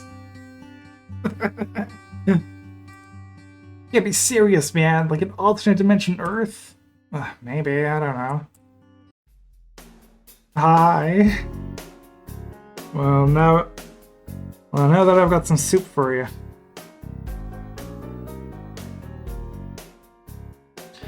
Cade comes back to your corner of the room with a very mutilated, warmed-up can of soup with a spoon inside. Yeah, I ain't have a can opener in here. Cade, you were supposed to open the can before you heated it up. Well, I was supposed to know that. I never opened a can before. All my food's farm fresh. Oh my god, he doesn't know. I wish I had lived in their world. I want to be a chubby wolf man. If you want to be a chubby wolf man, you need to eat for me. Okay? Seemed like common sense to me, but okay. Anyways, the thing still turned out a-okay. He hands you a can of soup anyway. You grab it with both hands by the bottom. Here you go, dear. I would suggest keeping your hands away from any from sharp pointy bits at the top, man. Thanks, I guess. Cade looks at you intently as if expecting something. Gosh, I really want to eat this.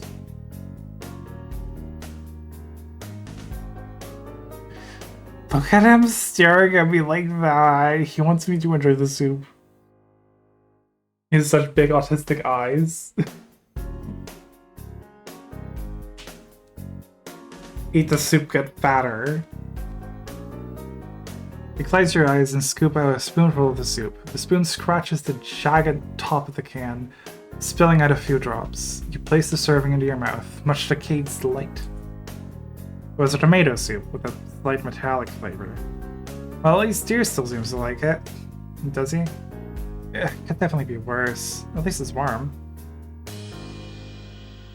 The taste is definitely... The taste was definitely decent enough for you to continue to sit more of it down. And nothing like some good soup to make you feel nice and warm inside. You take a few more sips from the can. Yummy snack. Enough to almost finish it all.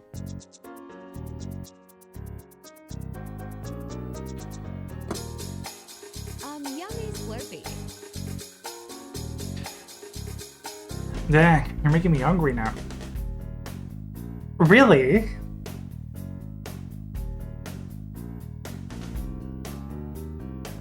Say, what does a mole boy like you eat all day?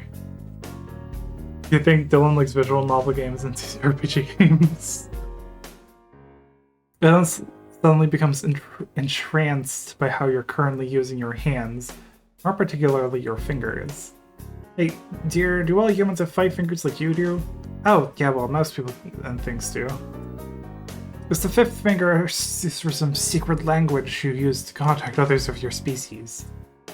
See, he already told you wasn't an alien. Just checking. I'll never be too sure. Oh, he's a freak! Am I about to teach them the middle finger? I wish. I love the contact of the other humans right about now.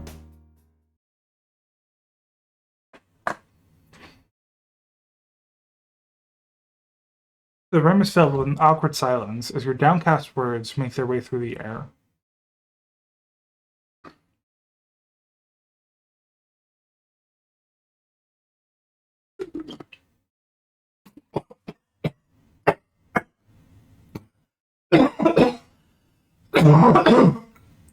Fuck. Give me a sec.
Okay, I'm fine. I checked on some water. I think there's still something stuck in my throat. I'll be a plushie from Weir's Thing also. Aw. Okay. Game audio, yes.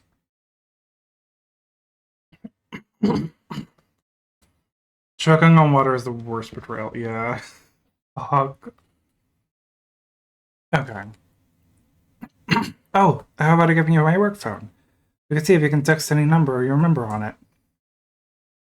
There's a great idea, D. Quick thinking and logic Christ again. Wait, really? Yeah. Yeah, man, give it a shot. Fuck.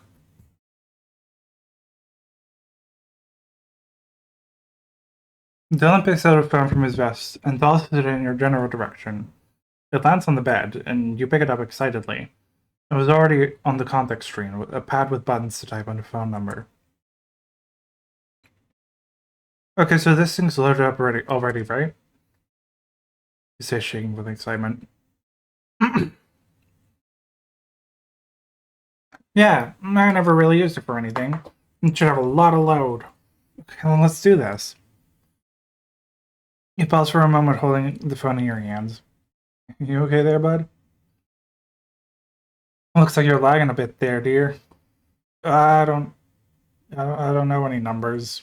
That's rough. I've got some on my phone. Would that help? I don't think so, Cade.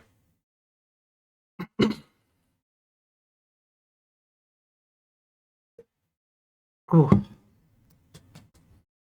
Okay, I think my throat's feeling better. Because all we plushies were dear to hug. Yay!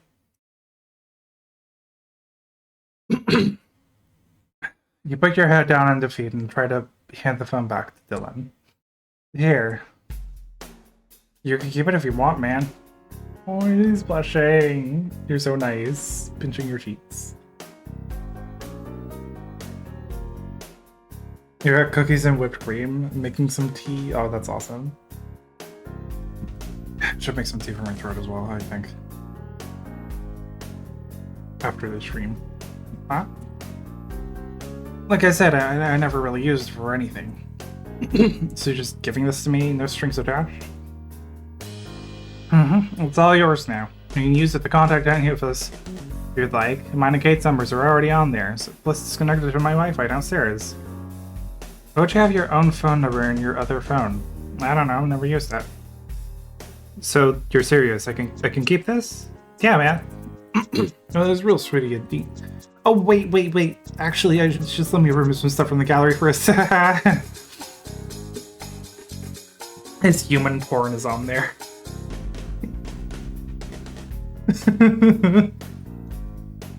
I'm telling you, he's a fucking chaser. Look at his nudes!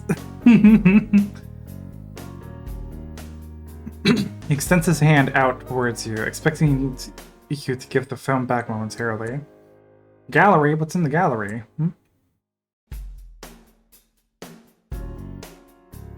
Chat, holy fuck. Oh, sure, let me just, Hey, what are you doing? Just give me a second, just, look at my gallery, man. Alright, very nice. Dylan tried to pry the phone from my hands, but all you had to do was stand up and he couldn't reach it. Come on, man, that's private. Just real quick, you got me curious. You managed to open the gallery through the commotion. It opened up to a wall of images of drawings depicting fictional women with very pronounced chests who are barely clothed, if at all.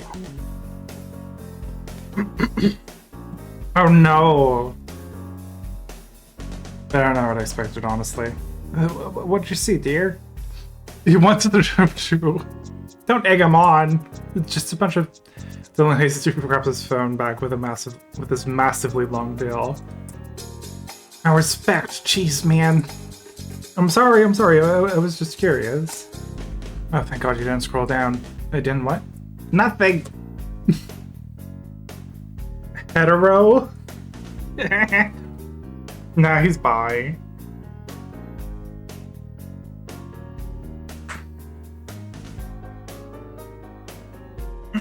Maybe it just has to scroll a bit lower to reach the guys.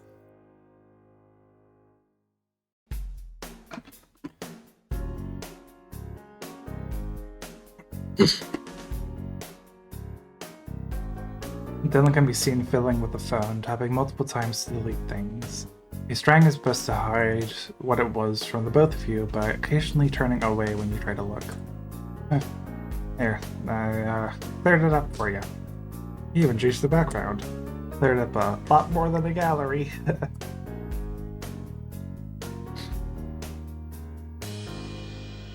Dylan hands the phone back to you. You could tell the screen's were set back to default. And looking in the gallery now yields nothing. Huh? You didn't clear the context too. It's kinda empty with just you and Kate in here. Oh yeah, I cleared that too. I didn't want you accidentally texting my boss or my mom. Why not be? Your mom is very sweet and gives her cookies. Oh, that's where you get that healthy fudge from. Sorry. I could go for some cookies right about now. Or do I keep dear a secret? We can't just go around telling everyone. Not even your mom? Always want dear to be dissected, then no. Would your mom really dissect someone? I don't know, man. She really could if she really wanted to. Speaking of which, where exactly can I stay hidden? I could really just use the space to stay and hide and really maybe figure a couple things out. Just stay here for a while. You can stay here, right, D? I guess so. It's really living here anyways.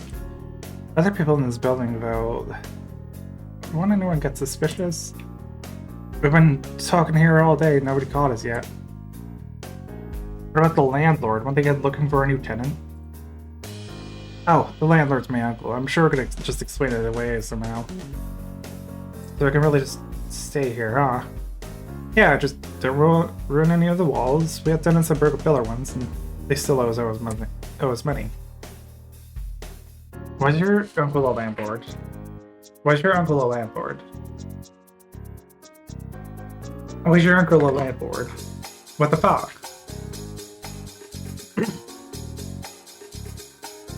Well, make sure to check in every day so you're not lonely. And bring snacks when you run out of that there canned goods.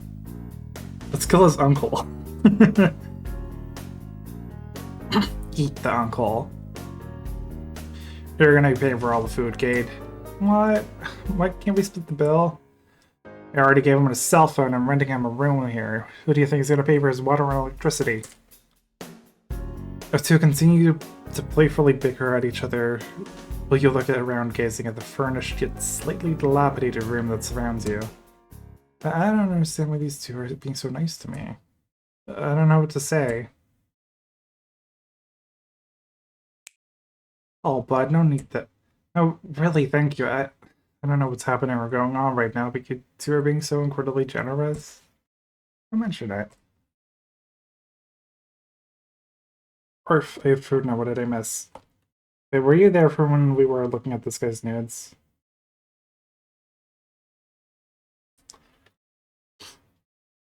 No one's ever been kind to me. Save me life in a storm, rob me in a blanket, give me food and water, carry me out in the rain, give me means of communication, let me stay in shelter and all for free. You tear up slightly. So really thank you, both of you. No need to, cry. So you received the phone, nothing after that. Okay, this guy, he gave us his phone, and then said, fuck, I have to clean up the phone. And then I looked through his image gallery and saw a bunch of nudes. Nothing was actually visually shown on the screen, though.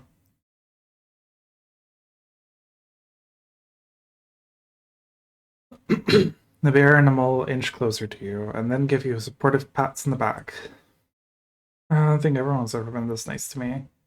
Cloud, we could be your first buddy. Why don't you help us out in the mythical beast? Why wouldn't we help if the mythical beast that just showed up at our doorstep? It's just what friends do.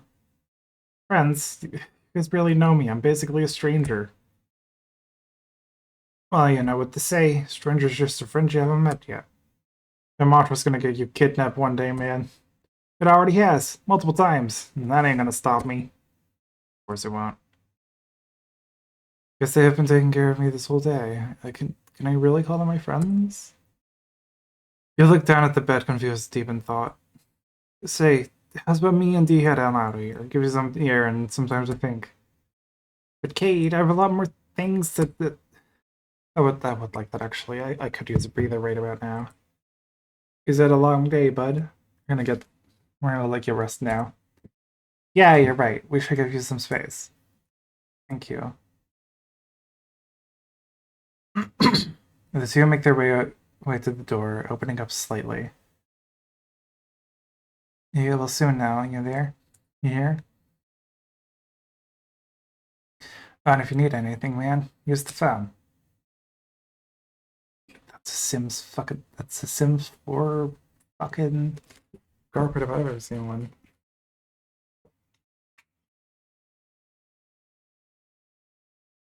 You nod at them as they exit the room and shut the door behind them. You can hear their footsteps grow softer and softer as they move away from your doorstep.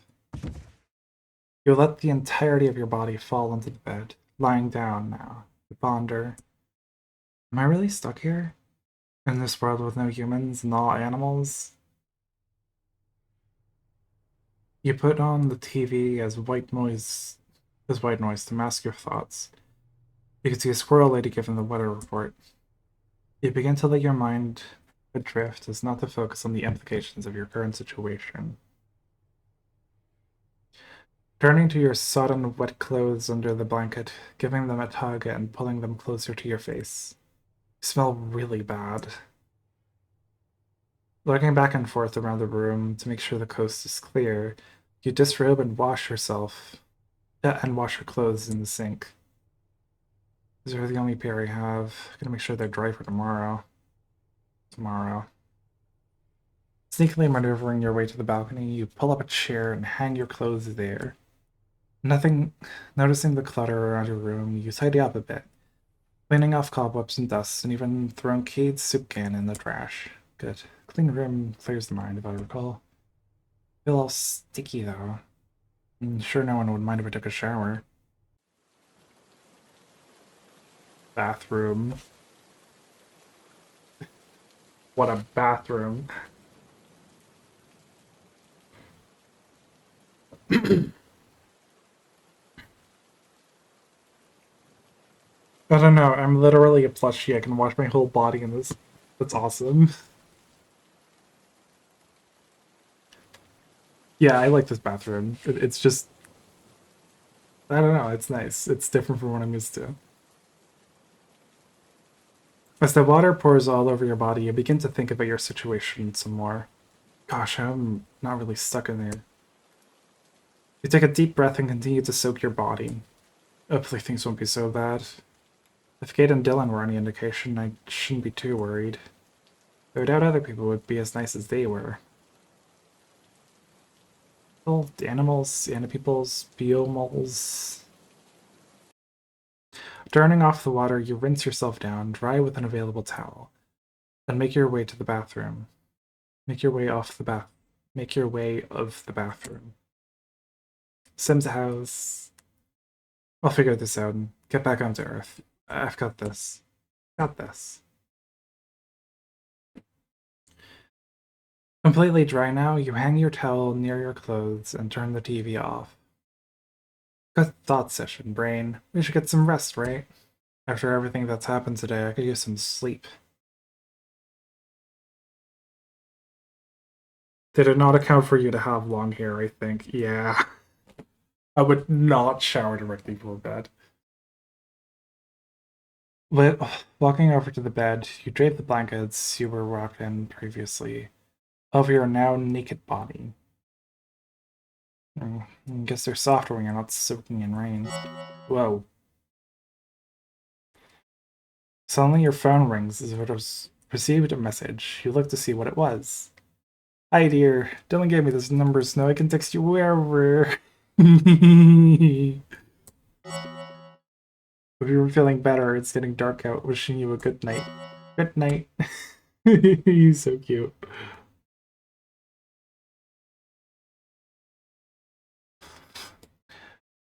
You put your hands on the keypad and text him back. Thanks, Cade. You too. Good night. See you tomorrow, bud. Tomorrow. Before turning off your phone, you take a look at the date displayed on top. August 1st? Hey, that was a month ago. You let out a deep sigh. This is gonna be a long summer. It's like the end of summer. Shutting your phone off, you put it on the nightstand. You lay in a bed, now facing the ceiling, head on a pillow wrapped in a blanket. This is your new life now, dear. Whatever happens, happens. You close your eyes and try to fall asleep.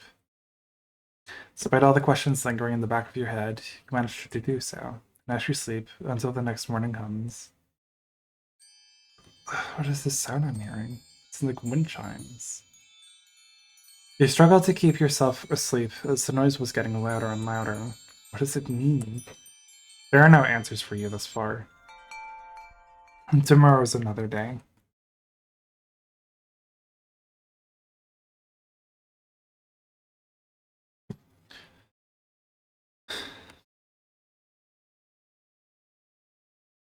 I think that's enough for today's stream.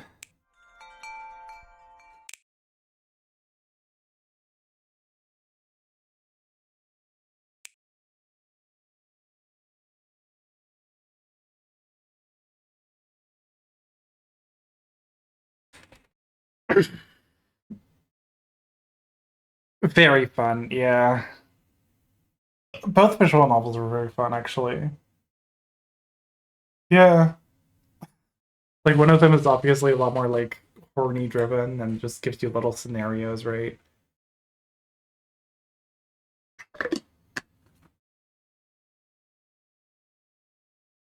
I was not fucking prepared for that bear.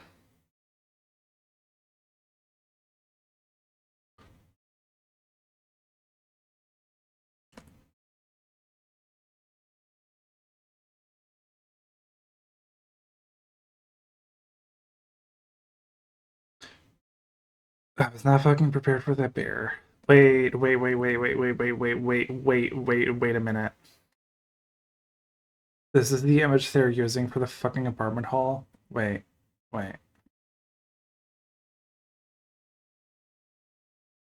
That's fucking Big Bang Theory. This is the fucking Big Bang Theory apartment.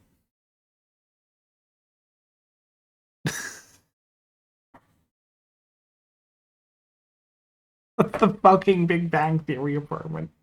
Oh. That's fucking stupid.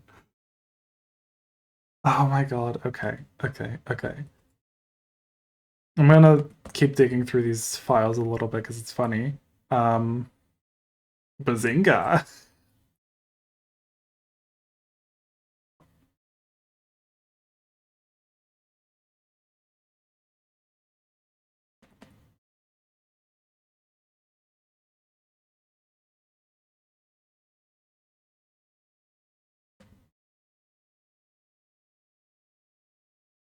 I'm not sure if this counts as spoilers.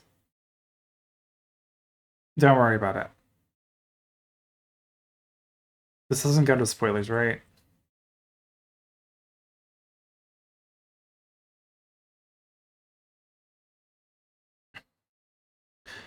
I'm just browsing images.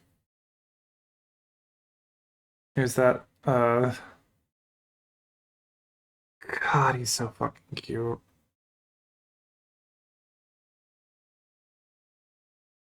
Hey, is that armpit occupied? What VN is this called? I forget what it's called.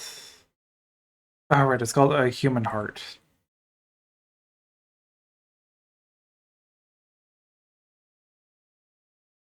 Right?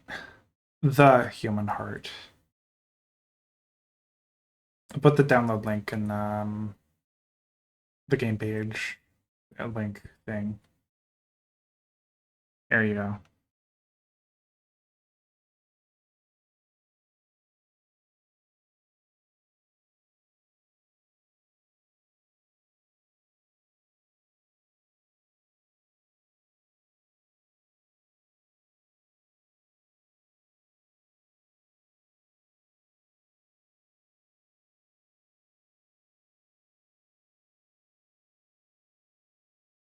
The first one was a gift of gains, right? Yes.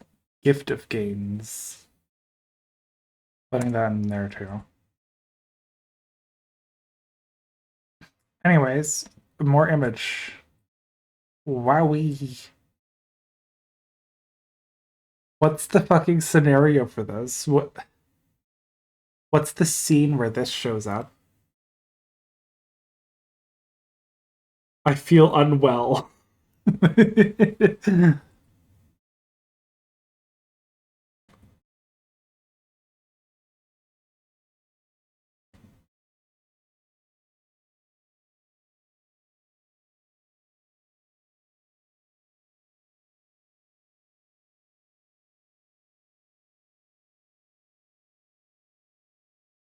You shower together to save time.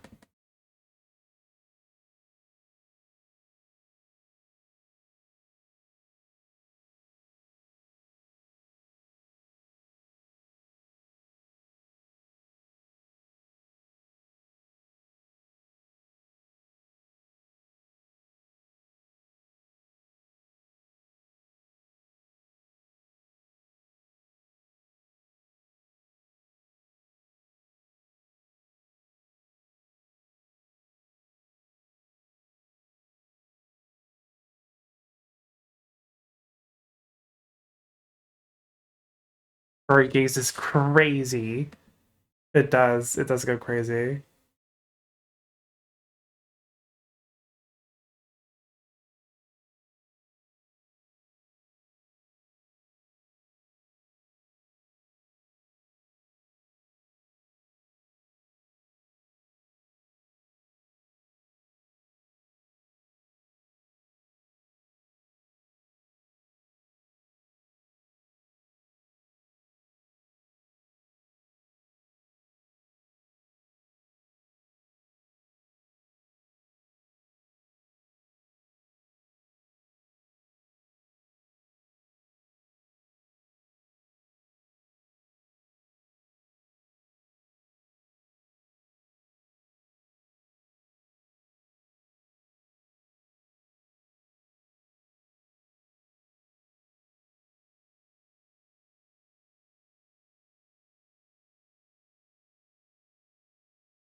I'm putting together another sprite set.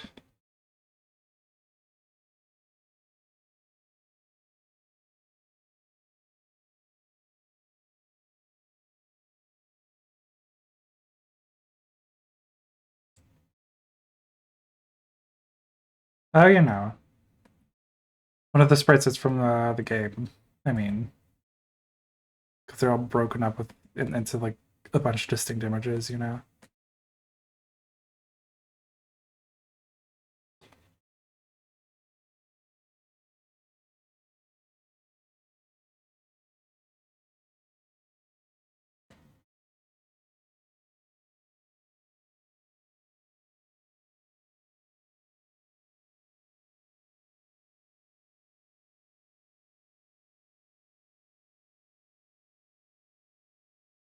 Yummy snack.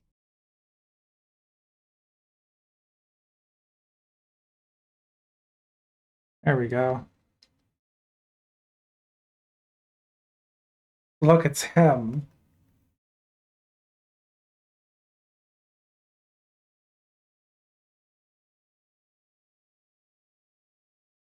Oop. Nope, not allowed. He's very cute, yeah. I'm not sure what mouth he had in that little introduction.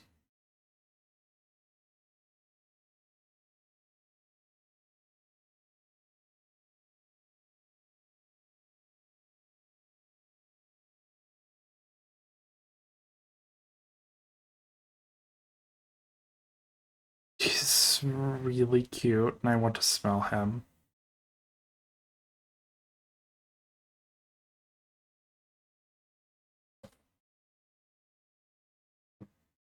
All right.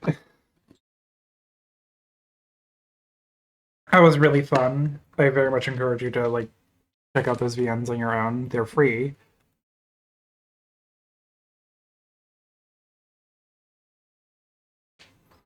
And I'm gonna say goodnight, I think. Bye everyone. Bye bye.